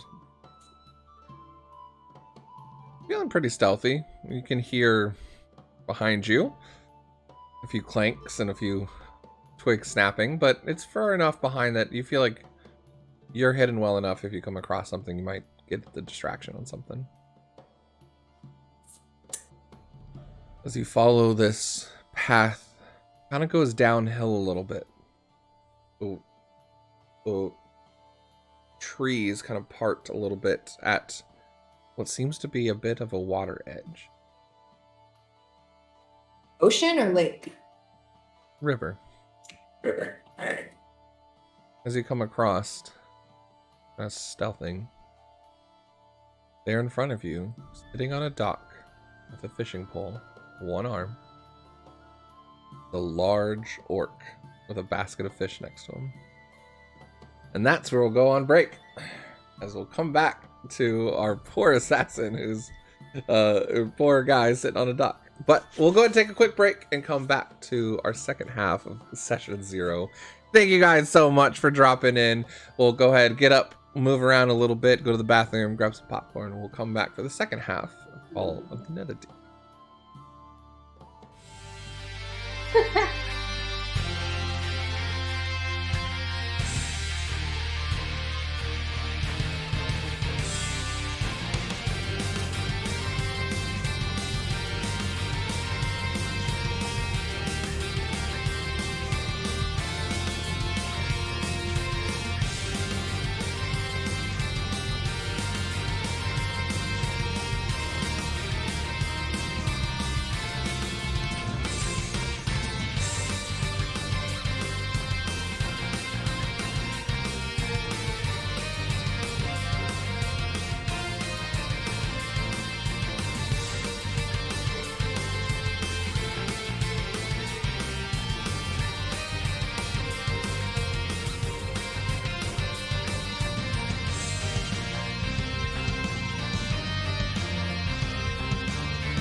Welcome back, everybody. Now I'm getting my timing better.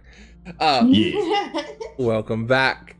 Hopefully you guys are able to get up, move around a little bit. Hopefully everyone's having a good day today. We'll go ahead and get into the second half. We call the Netherdeep session 0.5. Desmond and Mirri have found their bounties and found their, interestingly way, rolled into each other, finding themselves hunting the same bounty. Kind of on the way, as you guys were discussing, and probably a quick recap as well. You'd heard rumors that in Shady Creek Run that this orc and this settlement specifically had been going around slaughtering other villages, taking children back for slave labor. Those are rumors you heard in Shady Creek Run. Back with your time, and when you're actually tracking him and had orders to stop him for the first time, it wasn't anything like that.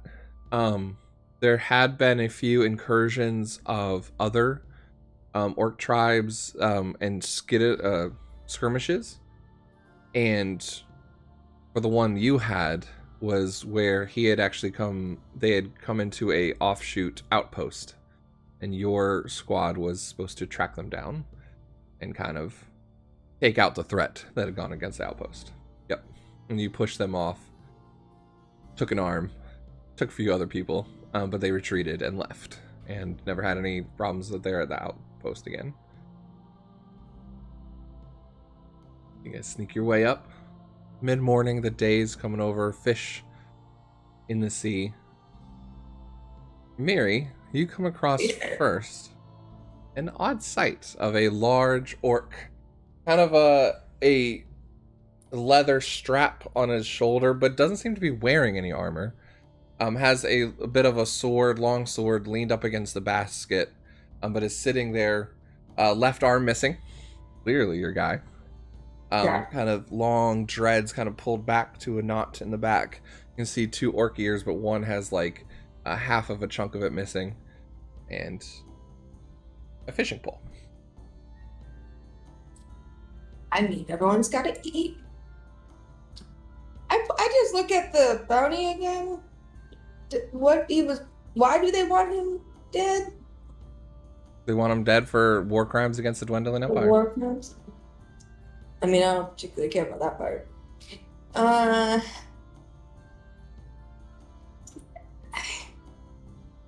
Doesn't seem to notice you. Seems pretty distracted.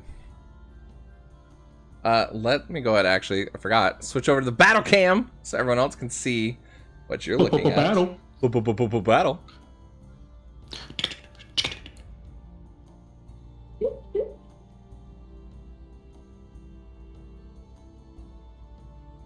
There it is. Beautiful. What are you guys doing? Don't know. I feel weird killing an orc, and he's just fishing.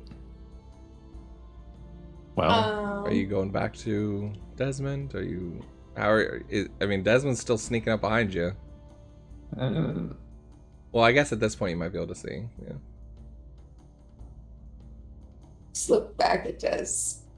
Like, is this? I assume I recognize them, right? Unless he has a twin brother or another orc out there that lost the same arm, you recognize that sword as well. And he's wearing kind of like the tribal markings and tattoos of a chieftain as well. This would be a pretty big coincidence.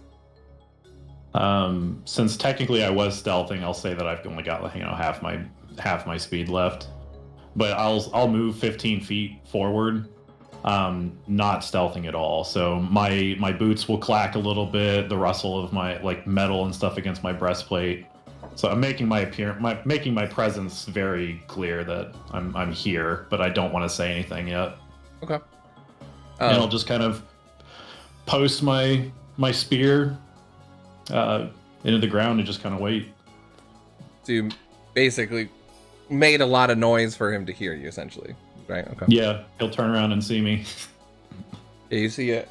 His kind of head turned, thinking not you would be there. You just see his head bow a little bit, and he begins to stand. As he does, you weren't close enough to hear, but now he's speaking a lot louder. You saw that he had on his lap a younger orc. As he places down, this younger orc was the one holding the fishing rod that was on his lap. Oh my god, I can't do this. He stands up, he goes, "All right, boy. The past has followed up and caught up to me." He turns around. "If it was there gonna be anybody, that is gonna be you. You here to kill me?" Desmond's almost in shock at seeing the little boy. Maybe even having some flashbacks to... Yeah. Give me a wisdom save. Ooh, okay. Well, 9. Yeah, It's my favorite number tonight, I guess. you're thrown fully back into a moment of flashbacks and kind of stunned for the moment.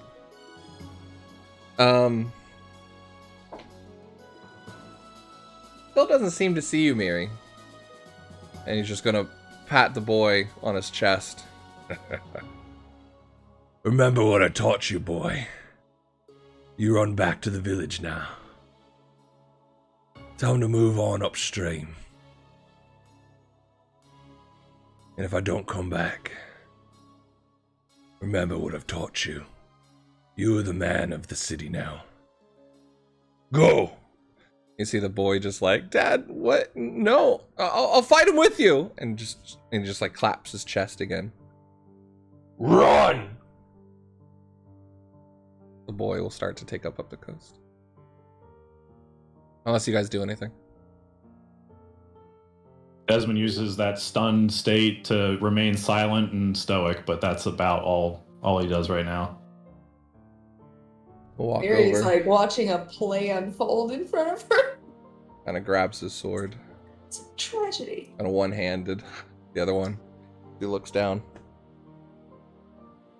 "Looks like you still got everything of you."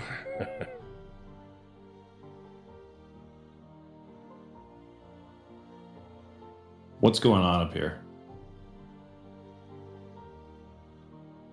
"I'm living. We made a settlement. I'm teaching my boy to fish. You don't care. You here to finish the job, aren't you?" Puts it down in the ground, kind of waiting in a defensive stance. "You gonna give me the honor?"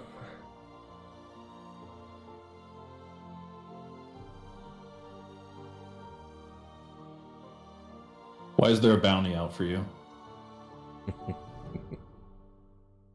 I think you should know. You serve them. Served. Oh, the pretty little humans in their armor that want our land. Who pushed our people on this side. Murdered my parents. War. They want us gone. They want whatever's here in this land. I won't let it happen. You here for my settlement? Where's the rest of you? Like I said, served. I'm not here for the Empire.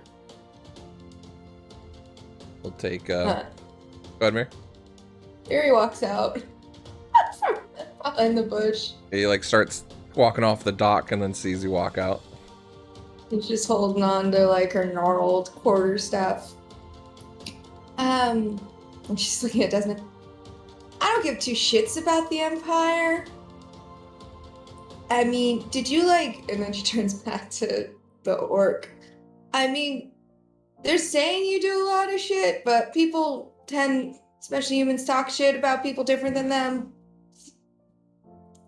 Is any of it true?" I defended my own. Defended our honor. Killed some of him. They killed some of Yeah. ours. Yeah, but like now. They're saying you're doing stuff now.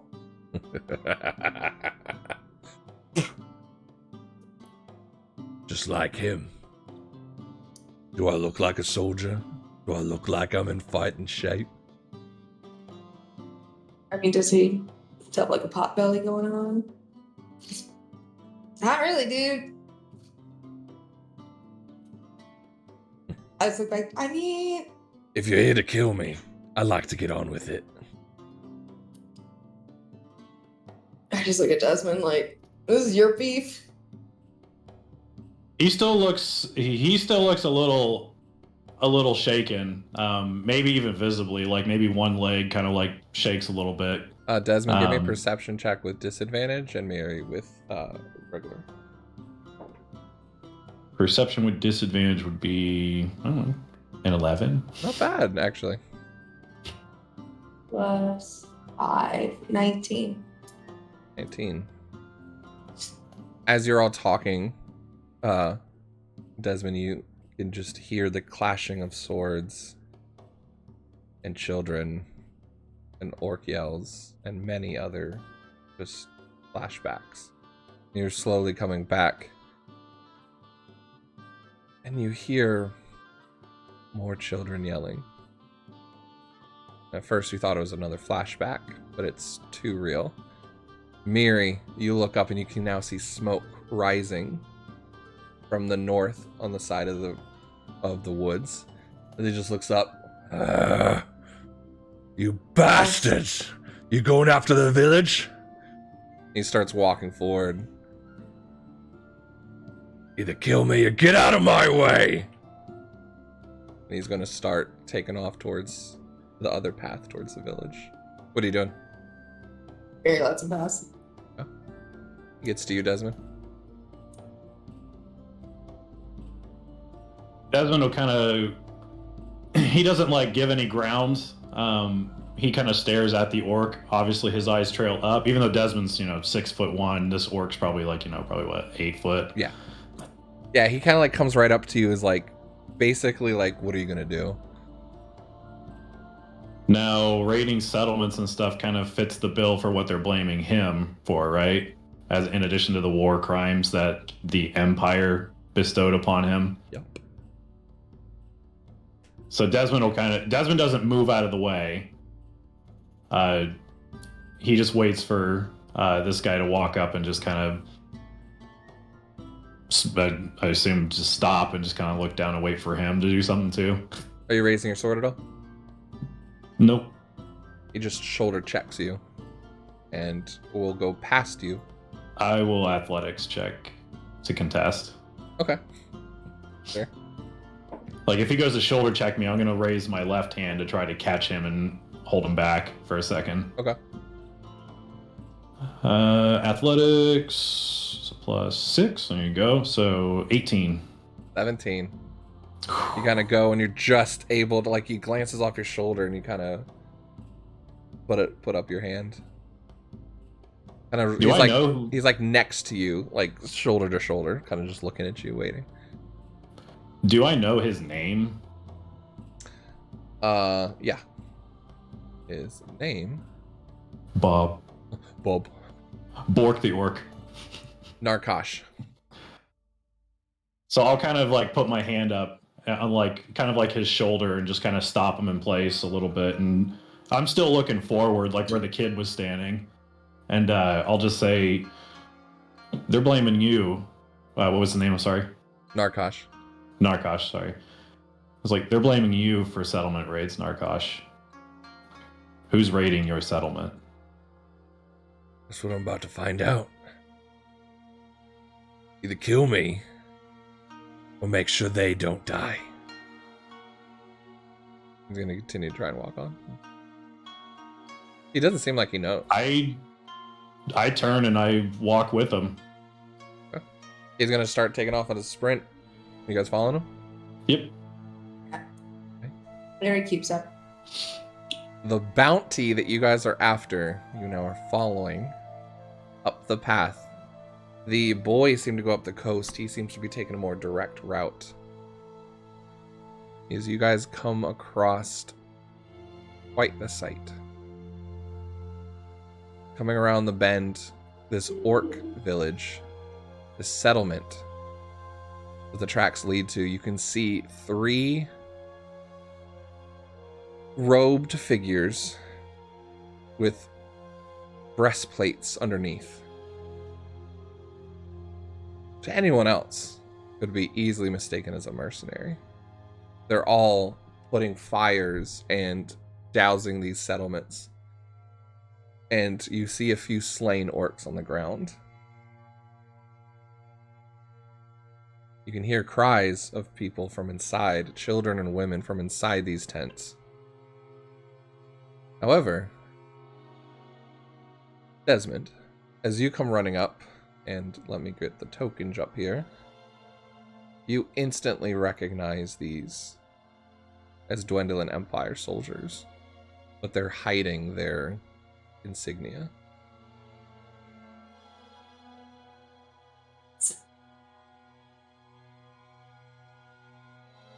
Grab your tokens quick.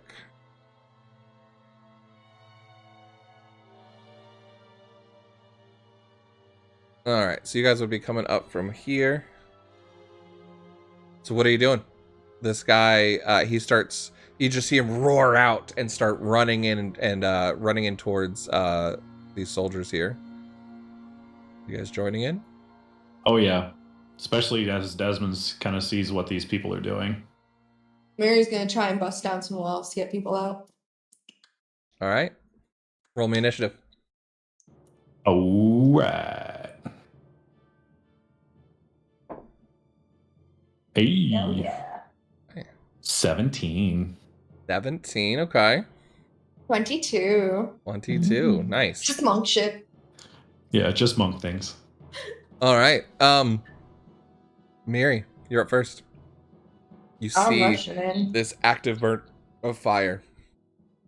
You see 3 of the Dwendalen Empire soldiers, or unmarked soldiers to you.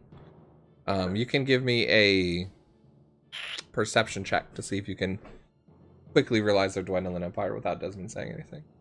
But it'll be at disadvantage. I roll. Poopy. Okay. Yeah, they just seem like mercenaries or 13. raiders, but they are humans and elves. Whatever, man.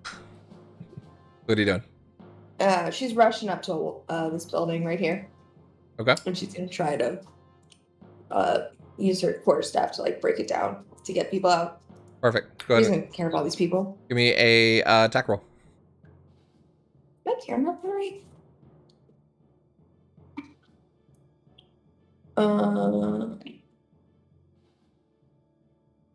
23. 23 easily as you just kind of break down. It's kind of wood and tied together materials. It's not a permanent structure by any means.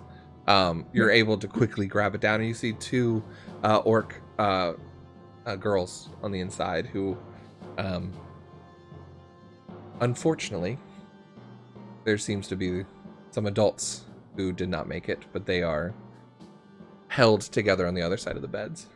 I just called to them Okay, give me a persuasion to go check. down. Oh, Come with me if you want to live. With me if you want to live. it's an 11 minus 1. 10 was So your it's a DC. 10. They look at you and kind of look at each other. You're not these soldiers and not dressed the same. Hesitantly, they do come with you, so I'll give you half movement on them. I don't know if you have any movement left, but okay. Yeah. But they I'm just trying to get them, and I'm going to point them to head into the woods to get away. okay. I Let's will get up. say on the next round they'll move then. Mhm. Okay. Desmond, it's now your turn. Well, Desmond was a little confused, a little stunned before, but now that he sees action going on, he kind of just switches. And also seeing, the horrendous display by the Empire, Yep. and probably, stirring this up themselves and then blaming the people that they're doing it to, that just makes him switch. So he's going to spend his movement and go forward, and he'll just kind of shout to all of them. More so not like words or anything like that, but more just like an aggressive like growl, and he's going to I'm going to target this one with vicious mockery. So after his growl, he's just gonna bring his shield forward, slap his spear on top in a very defensive position, and over his shield, he's just gonna speak these magical words to this guy, and just call him a. He'll just start basic. He'll just say a murderer. He'll just say, "You murderers!" Perfect. And he needs to make me a wisdom saving throw. Wisdom saving throw. Oh, I wanted to give that one to you. That's a 17. Ooh, all right. Nothing happens. You kind of see him turn around and, what? It wasn't supposed to be any resistance, as they yelled to each other. But they now see you. It is now was that your turn? Yeah, that's it. Okay. Narkash comes booming in. You see him just rage with this anger as he comes swinging in with one hand this sword. Reckless attacking. That's a nat 20. Okay. Nice.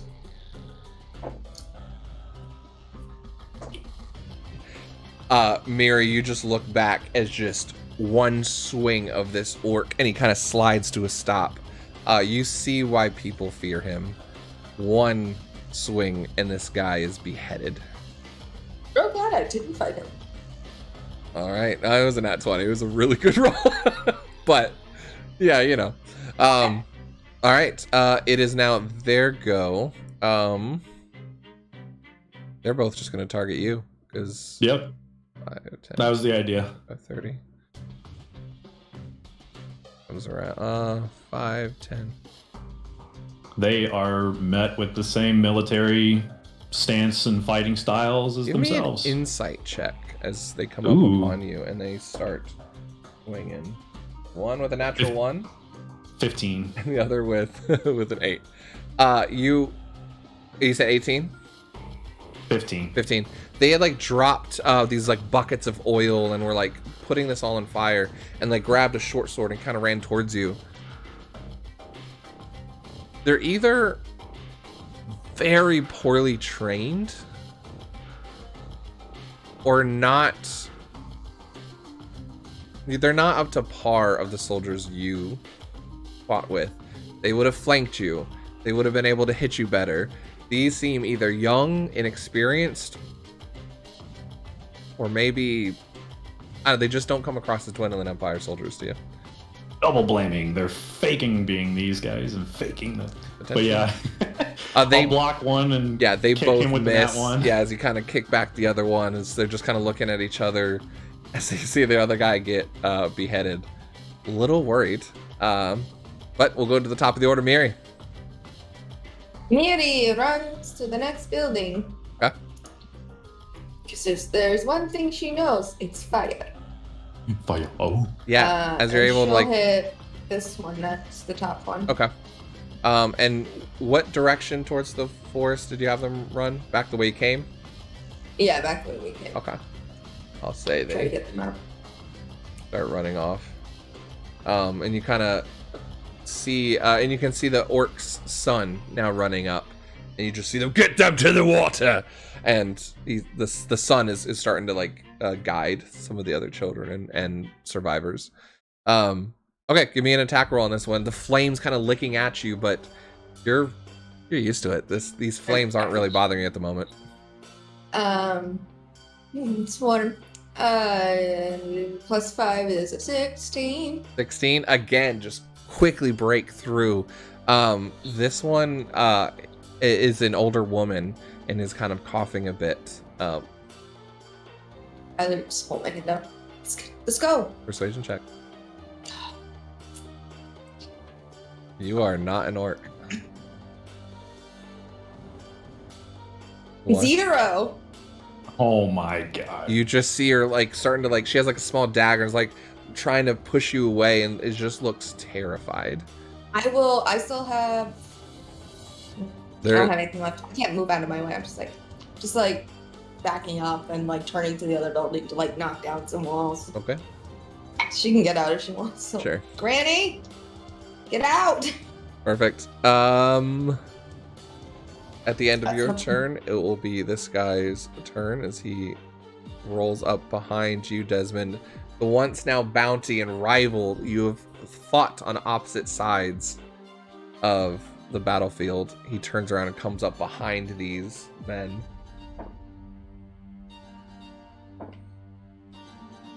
Somehow it still misses.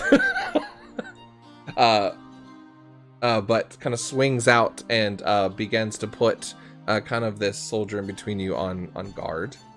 In between, and is unable to hit on this time. You can see the fact that he's one-handed seems to be messing with him a little bit. But I think I missed your turn. I'm sorry. It's your turn now. But yeah, I was gonna say, I was like, wait a minute. I was like, it's fine. It's fine. You get advantage now. So. Well, yeah. I won't. I'm not attacking, but yeah, when he comes up, Desmond doesn't even give him a nod or anything, but he immediately assists, giving him the advantage, but he still missed. On Desmond's turn, he's gonna keep in mind what he noticed, and he's gonna assume that these guys probably are not part of the Empire. But he's gonna look to the guy on his left, and his head just kind of like whips around, and Desmond is going to use a judgment on him. Okay. Homebrew class Inquisitor. Let's see this in action. Yeah, so as an action, Desmond's going to pronounce a judgment on a creature within 60 feet, and this judgment is going to be the judgment of distraction. Ooh, okay. So, in a single word, Desmond kind of like holds his breath. The divine power that he's been bestowed, he speaks out in a single word, Psychorum. But accompanied with his normal tone are like 3 undertones that get lower and lower and lower. So if you're familiar with like Dune at all, like their words, yeah, like the voice, it's pretty much exactly that. So there's like demonic or like sinister tones that carry with his voice. And this guy will need to make me a charisma saving throw. Oh, they're strong too. That is an 11. So he will fail. He's going to take 2d6 psychic damage. Okay. Mm-hmm. So he's going to take 8 damage of psychic. He's looking very hurt. As you just see him he like drops his weapon, grabs his head. You just see blood start pouring out his ears and his nose. And then he will assume his defensive position against this guy, but also still provide a flanking bonus for our orc friend. All right. As you do, at the beginning of the round again, you notice you're joined by 3 more figures that began walking out of the woods. You recognize all 3. Walking in front is your former commander. Hold on, let me get my notes. Former commander? He is wearing... Oh my gosh. Come on now. He's wearing full insignia. Almost the same as you are. The same breastplate and stuff. But again, he's wearing like a leather jacket. Almost similar to how you are. You're covering up a bit of what you have going on. But it's much darker colors and leather. Commander Jas. He was your former commander-in-chief. The one that made your last order that made you decide to leave. Behind, walking in, you see Quintos and Karate. I told you, boss! I told you you'd lead him right to him! Walking in front. Well, at least we can get 2 birds with 1 stone. Mirri. Scraping the bottom of the barrel on recruits, huh? As I just, swat one of them. All right, Mirri, it's your turn. Mirri looks at the granny. She's just like, you gotta get out of there, you're gonna die. And then she just walks over to where the blaze isn't happening and hits this wall. You do see now that you have moved, the grandmother's like half movement trying to get out. Gonna run away from you. Yeah. That's fine. That's normal. I rolled a 12 to hit this wall. 12? Again, it's easy. You're kind of able to break through. This one's already starting to burn, and the amber is starting to brown and blacken the wood there. You open it up. This time you see a kind of a younger, maybe teenage, young adult orc holding another younger orc and protecting him. Give me a persuasion check. 13. Okay. This time he kind of like shields his younger brother, but then sees that you're not, and as you're like pointing away, just kind of nods and starts leading him out to kind of covering his mouth a bit too. Oh, Jesus. You can now see through the flames these three commanding presence of soldiers. Two that kind of at quick glance you'd feel like either on par or less than Desmond, but the one in front, just the ornate wear he's wearing and the weapon and just his stance has this confidence that almost gives you pause. Mm-hmm. I'll use the last of my movement, just start walking towards him. Okay, cool. Desmond, the numbers are starting to go up against you guys. What are you doing? Desmond will use his action to stab this guy with a spear. Okay, go for it. So as he swatted the attack back, looked over, delivered his little line, he's going to thrust the spear in to hopefully reinforce the line that he's quoted about, scraping the bottom of the barrel. Yep. Does a 16 get his AC? 16 does. You're surprised. You're expecting him to be wearing much better wear. He's not. It's like he's trying to look like he's in this with you guys, but he takes 9 piercing damage. At 1 hit point. You cleave the spear straight through, just bleeding down. I mean, he was unarmed as just he looks and falls to the ground. Kaput. Do anything else? I'll look to our orc friend. These guys will probably get off the map. Nokar? Narkosh. Narkosh. Okay. Narcotics. Sorry. Yeah, Narkosh. Narkosh. Got Got it. Yeah. NAR_KOSH. Narkosh. Narkosh. Okay. I'll look to Narkosh. And I'll just kind of gesture to the guy between us and say, finish him off, but then I'll just say, get behind me. He will listen to you, as you say, to take him out with another nat 20. With that advantage. I'm glad you're rolling it on our side this time, man. What happens? It's weird. Again, he's taken down in 1 hit. And he just kind of goes, you wish, and turns around where he's at and will charge up to this guy.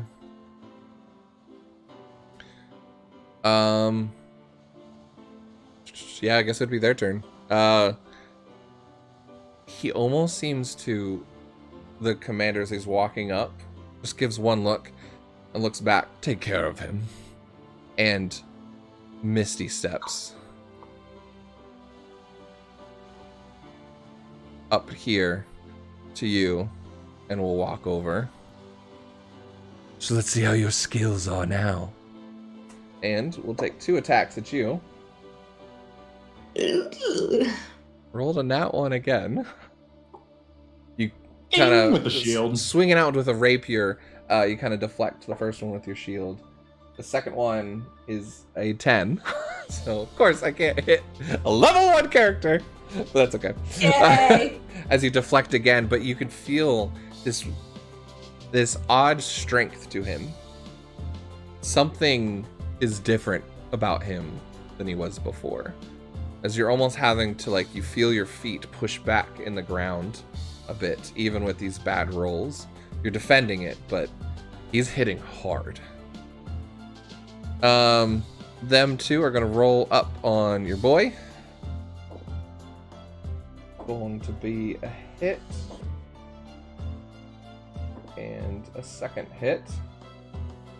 You just see, again, 2 rapier slashes coming down on our big boy here, but he seems to be just, his muscles seem to be tense and tough.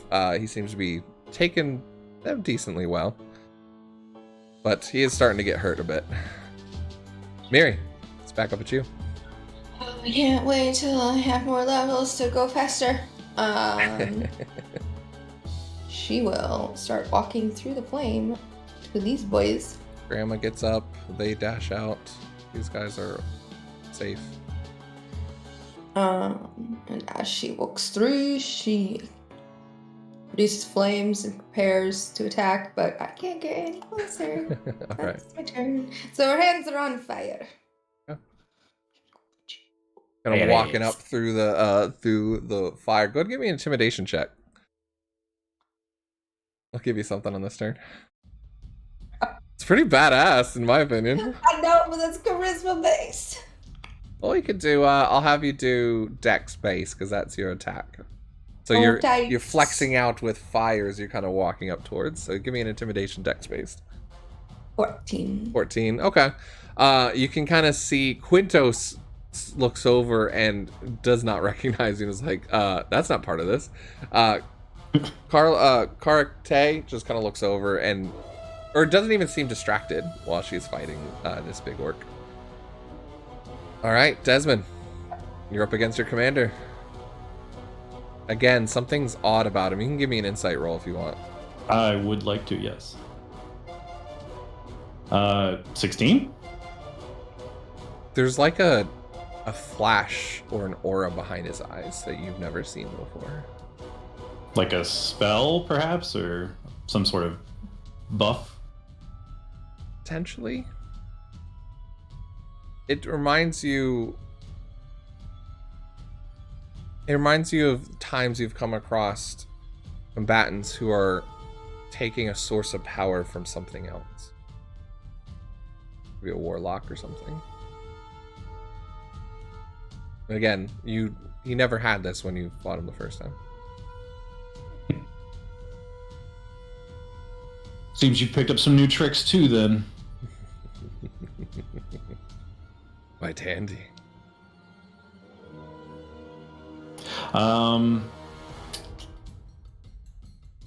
I will. Oh, so as we're kind of. Sorry. What's that? No, Amara's like, Warlock's evil, get him! I was like, yeah, all Warlocks are evil. Yeah, as we're kind of going to and fro, like, trading, blocking and stuff, I'm going to again speak the same judgment as before. So I'm going to target him with my judgment of distraction. So I utter the word again, Psychorum, accompanied by, some sinister undertones and stuff as it kind of just yeah, Psychorum. Love it. What's the save so again? So he needs to make charisma saving throw. He is good at that. That is a 19. Damn, he still takes half damage. God damn. So he takes 5 psychic damage. That's half. Perfect. You see him kind of wince slightly and then just kind of... You are good. You could join me again. Not interested. All right. And then Theo will probably stick his head out. Yeah, you can't, and then go back in his. Tell him, Teddy. You just see this hesitation, and then he's gonna raise his rapier, and you see his eyes now flash fully black. I need a wisdom saving throw, please. I'm good at those too. 17. 17. pretty good. You feel your muscles tense as you are now held in place by hold person. Oh, damn. These are strong guys. You chose the wrong side, Desmond. You can watch the world burn. Mirri. It's actually their turn. The other ones are attacking Orc. Legends of this orc have been spread around quite a while as he's just one-handedly deflecting their attacks, somehow unable to be hit. Mirri, it's your go.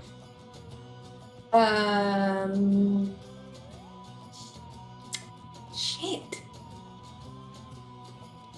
Yeah, I mean, the giant orc seems to be handling himself. Surprisingly well. Yeah, so she's gonna run up here and pop. Kind of just sees you as he's like holding up and is about to go for some attacks on Desmond, but sees you come up and turns. I will say you do not get advantage because he is held. That's what I thought. He is not a current distraction to him. But the closet's there. Not In the engaged. same If he used the closet in a flanking position, maybe, but closet's not fighting. He's a pussy. With my quarters, first with the quarterstaff, 18? No, 17? Math is hard. Yeah, 17 does hit. Okay. And it takes 7 bludgeoning, and then I'm gonna punch him with my fist that has produced flame up. Nice. With my offhand attack. That's 7 points on the first one? I'm sorry. 7 bludgeoning. Okay, perfect. Oh, yeah, this hits 18 plus 5. Yep. And it does fire damage. Nice. Instead. 8 fire damage. Ooh. And Bruce Flame goes out. Yes. It only lasts for 1 punch. Okay. Yeah, One okay, one punch. punch girl. Yeah, as you kind of take the blast, one kind of slightly gets deflected and kind of hits his arm as he kind of goes back. The other one, you give him a nice gut punch, and the embers kind of burn away this robe with this Dwendalin Empire armor. But you can see this symbol etched in like a runic carved black obsidian. Give me a religion check. Oh, shoot. I can hurl this at people?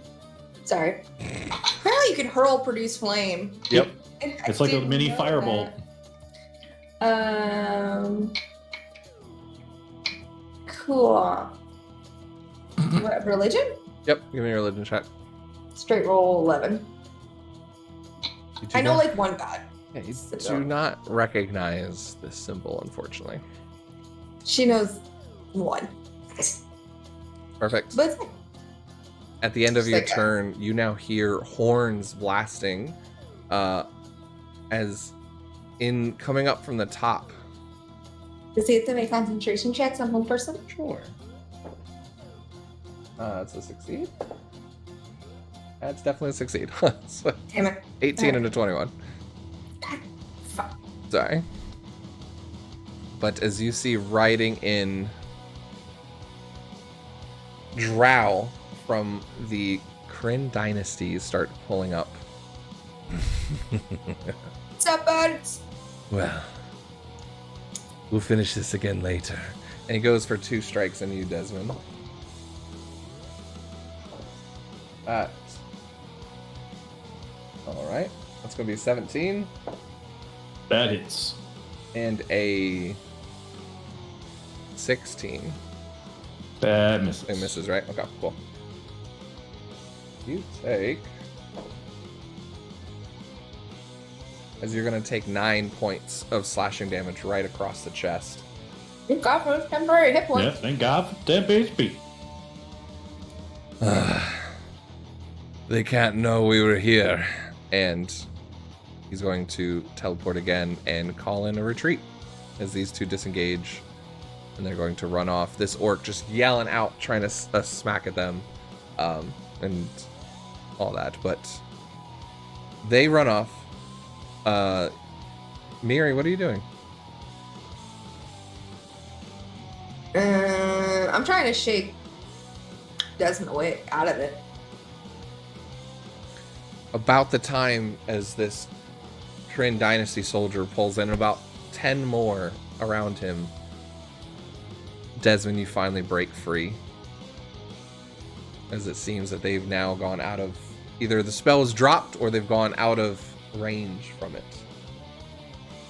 So jump back. The soldiers quickly go around, and you see one kind of bringing up his hand and bringing up control water and dousing out some of the settlements there. And you can see this Aurora Watch, the drow. The first one doesn't have his mask on, but the rest are kind of wearing this insectoid-like armor, and pulls up. And first, both of them kind of put out their swords to you. But Narkosh runs in front. They were defending this town. Why are you here? You see him go on the offensive as well. What are you guys saying to them or doing? I'm talking to Desmond. I'm like ignoring this. I'm talking to Desmond. I'm like, are we going after him? Like, what the fuck was that shit? Those were like... Yeah, I mean, I think as soon as Desmond breaks free, even if they can't hear him, he's just gonna scream, "Cowards!" Just, you know. But then as the situation again changes, he's just gonna shake his head to Mirri, just like shaking his head like not a good time. And he'll take up a defensive stance against this guy too. Don't worry. She's resting on her quarterstaff, like, we're gonna fight. We won't fight. Were you the cause of this fire? No. Looks to the orc. Flip him off. Biggest flip off ever. Right, of course. The orc just kind of looks to you. And you think you'd know better. Just because I can make fire doesn't mean I didn't. They were traveling by and actually saved most of the men and women here. Right. Well, we saw smoke, heard rumors that the Dwendalin Empire was encroaching upon the area. Ah, well, they'd be right. Which way did they go? Probably long gone by now. We'll determine that. And he kind of raises his arm and just leads them off and start running off that way.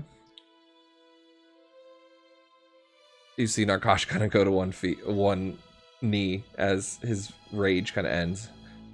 Alright. You're right, bud. I'm a little out of shape. It's been a while. Hey, Chieftain needs to stay in shape. Teach some exercise routines. I mean, Captain Desmond over here is bleeding a little bit more than me. He goes into his pouch and will just throw you a healing potion. I take it, and then I just hand it back to him. Really, that prideful? You want me to stop the bleeding? You don't owe me anything. Oh, you're not gonna finish what you came here for? At least want to fight someone at full strength. Why don't you let her heal you? She said she could. Nah. Said I could stop the bleeding. Kind of looks a little confused. Desmond also, like the same time, just they both just look over at her like, what? I mean, you're bleeding. I've had a lot worse.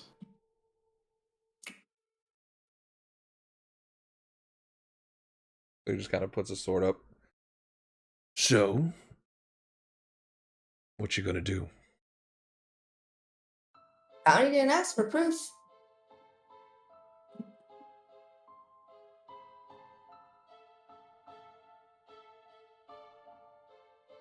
Like looking at you, Desmond. He kind of looks at Narkosh and looks over to Mirri, looks back to Narkosh and just back over to Mirri and says, "I'm not interested in the bounty anymore." Well, maybe.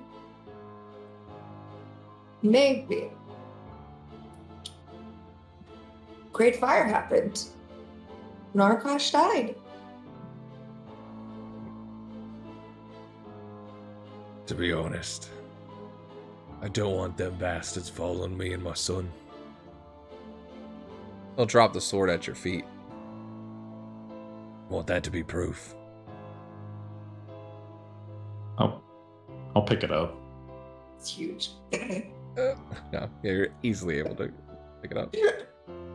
Mirri might have a little struggle, but that's when I'm you can at pick it 12 up. strength, okay? You'd have to it's roll not for bad. it. Yeah. I'll pick it up. Thank you, there's no deaths here. Well, avoidable deaths. He looks around, a few of the kind of guards that were slain, but... We'll move up the coast, find a new home. I don't do anything that they say that I do anymore. I defended our honor, gave us a home. That's all that matters.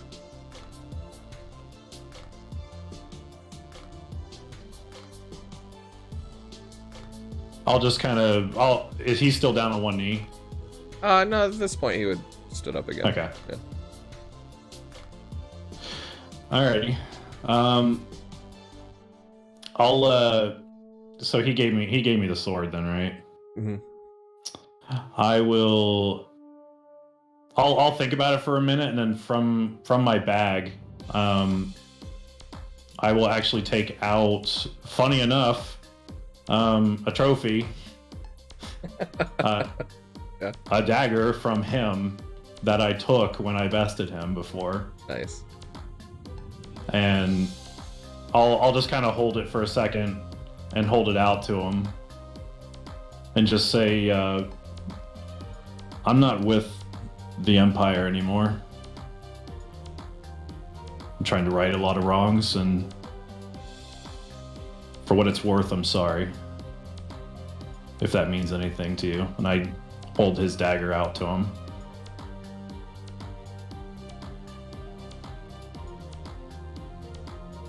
Accepted. I'll take it. I mean, if you're trying to right wrongs, if you ever need a hand, just one though, I might be able to help you. Just keep the kids safe. I don't want my son growing up in war and revenge. Would have taught him. Thank It's a you for good not lesson. making him grow up wanting to revenge his father.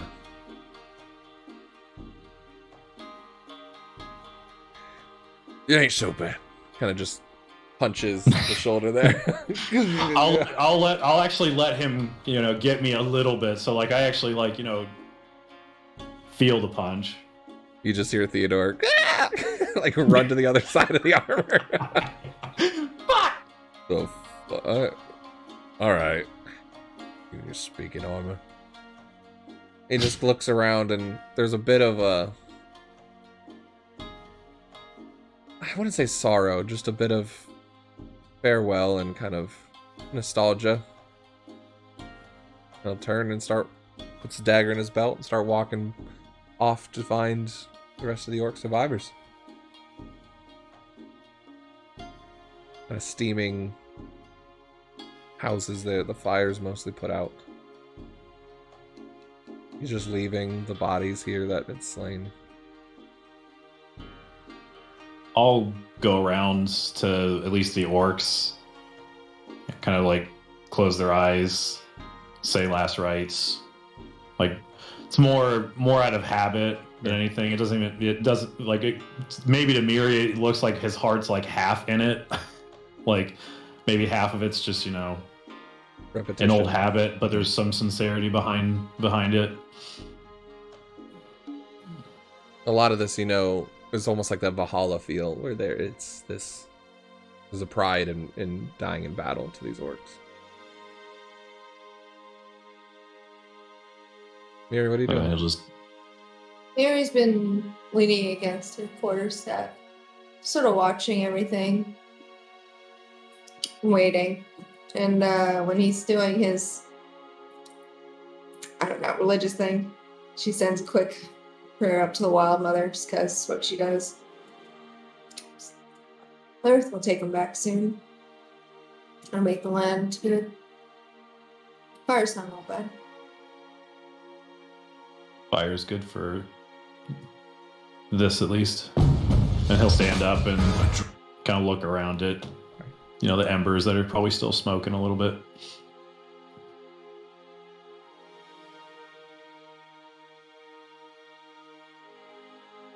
That does kind of hurt, though. It kind of like rub his chest a little bit. See it. Didn't want to make a show in front of Narkosh, but Oh, yeah, alright. You remind me of my brothers. Let me see. Theo kind of like crawls out, just like wiping blood off his face. It's like, humey blood. Oh, it's not yours. Okay, good deal. I look at the cut. It's not that bad. Cast this flame, and I bring it down, and I just cauterize the wound with my palm. Little brand right on his chest.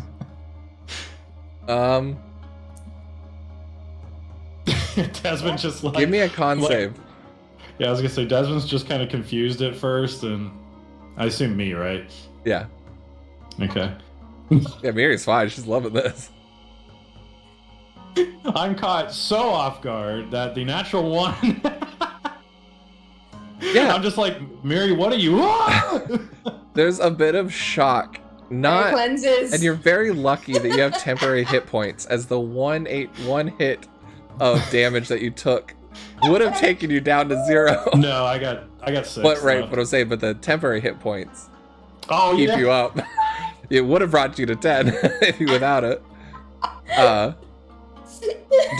You can tell me, does he faint for a second from the pain, or what does he do? Like, he was confused, like, ever since she said that she could stop the bleeding, he was like, man, what kind of monastic tribe are you from? And then, like, the flame showed up, and then, like, it didn't click fast enough, and then the hand was coming, and he was just like, and just... he's been in pain a lot, and this would not be near the top, but the surprise just sort of like makes him jump back, like fuck. Hey, You're not bleeding out. You're not bleeding anymore. And he looks down at the handprint that's now on his chest, and it's gonna be hard to explain. And with a you're 1, not the only one. that so. might stick for a while. Yeah. Theo's just gonna, chicks dig scars, Desi.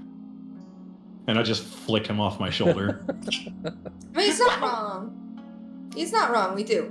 Or guys, whatever. But it's like a small club you're a part of now. It's fine. A small club. Yeah. We never did describe that Nudara had 1 or 2 on her. Desmond just turns. He's got the long sword over his shoulder, and he just starts walking. I want the reward too. She just like runs off your head. Yeah, we got the sword. Let's go. Fuck. It's fine. It's fire.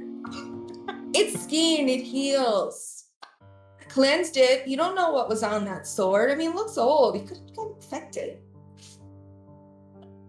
You guys walk away and eventually make your way back to Shady Creek Run and around back to Port Damali or Nicodranas, where you're easily able to find a ship.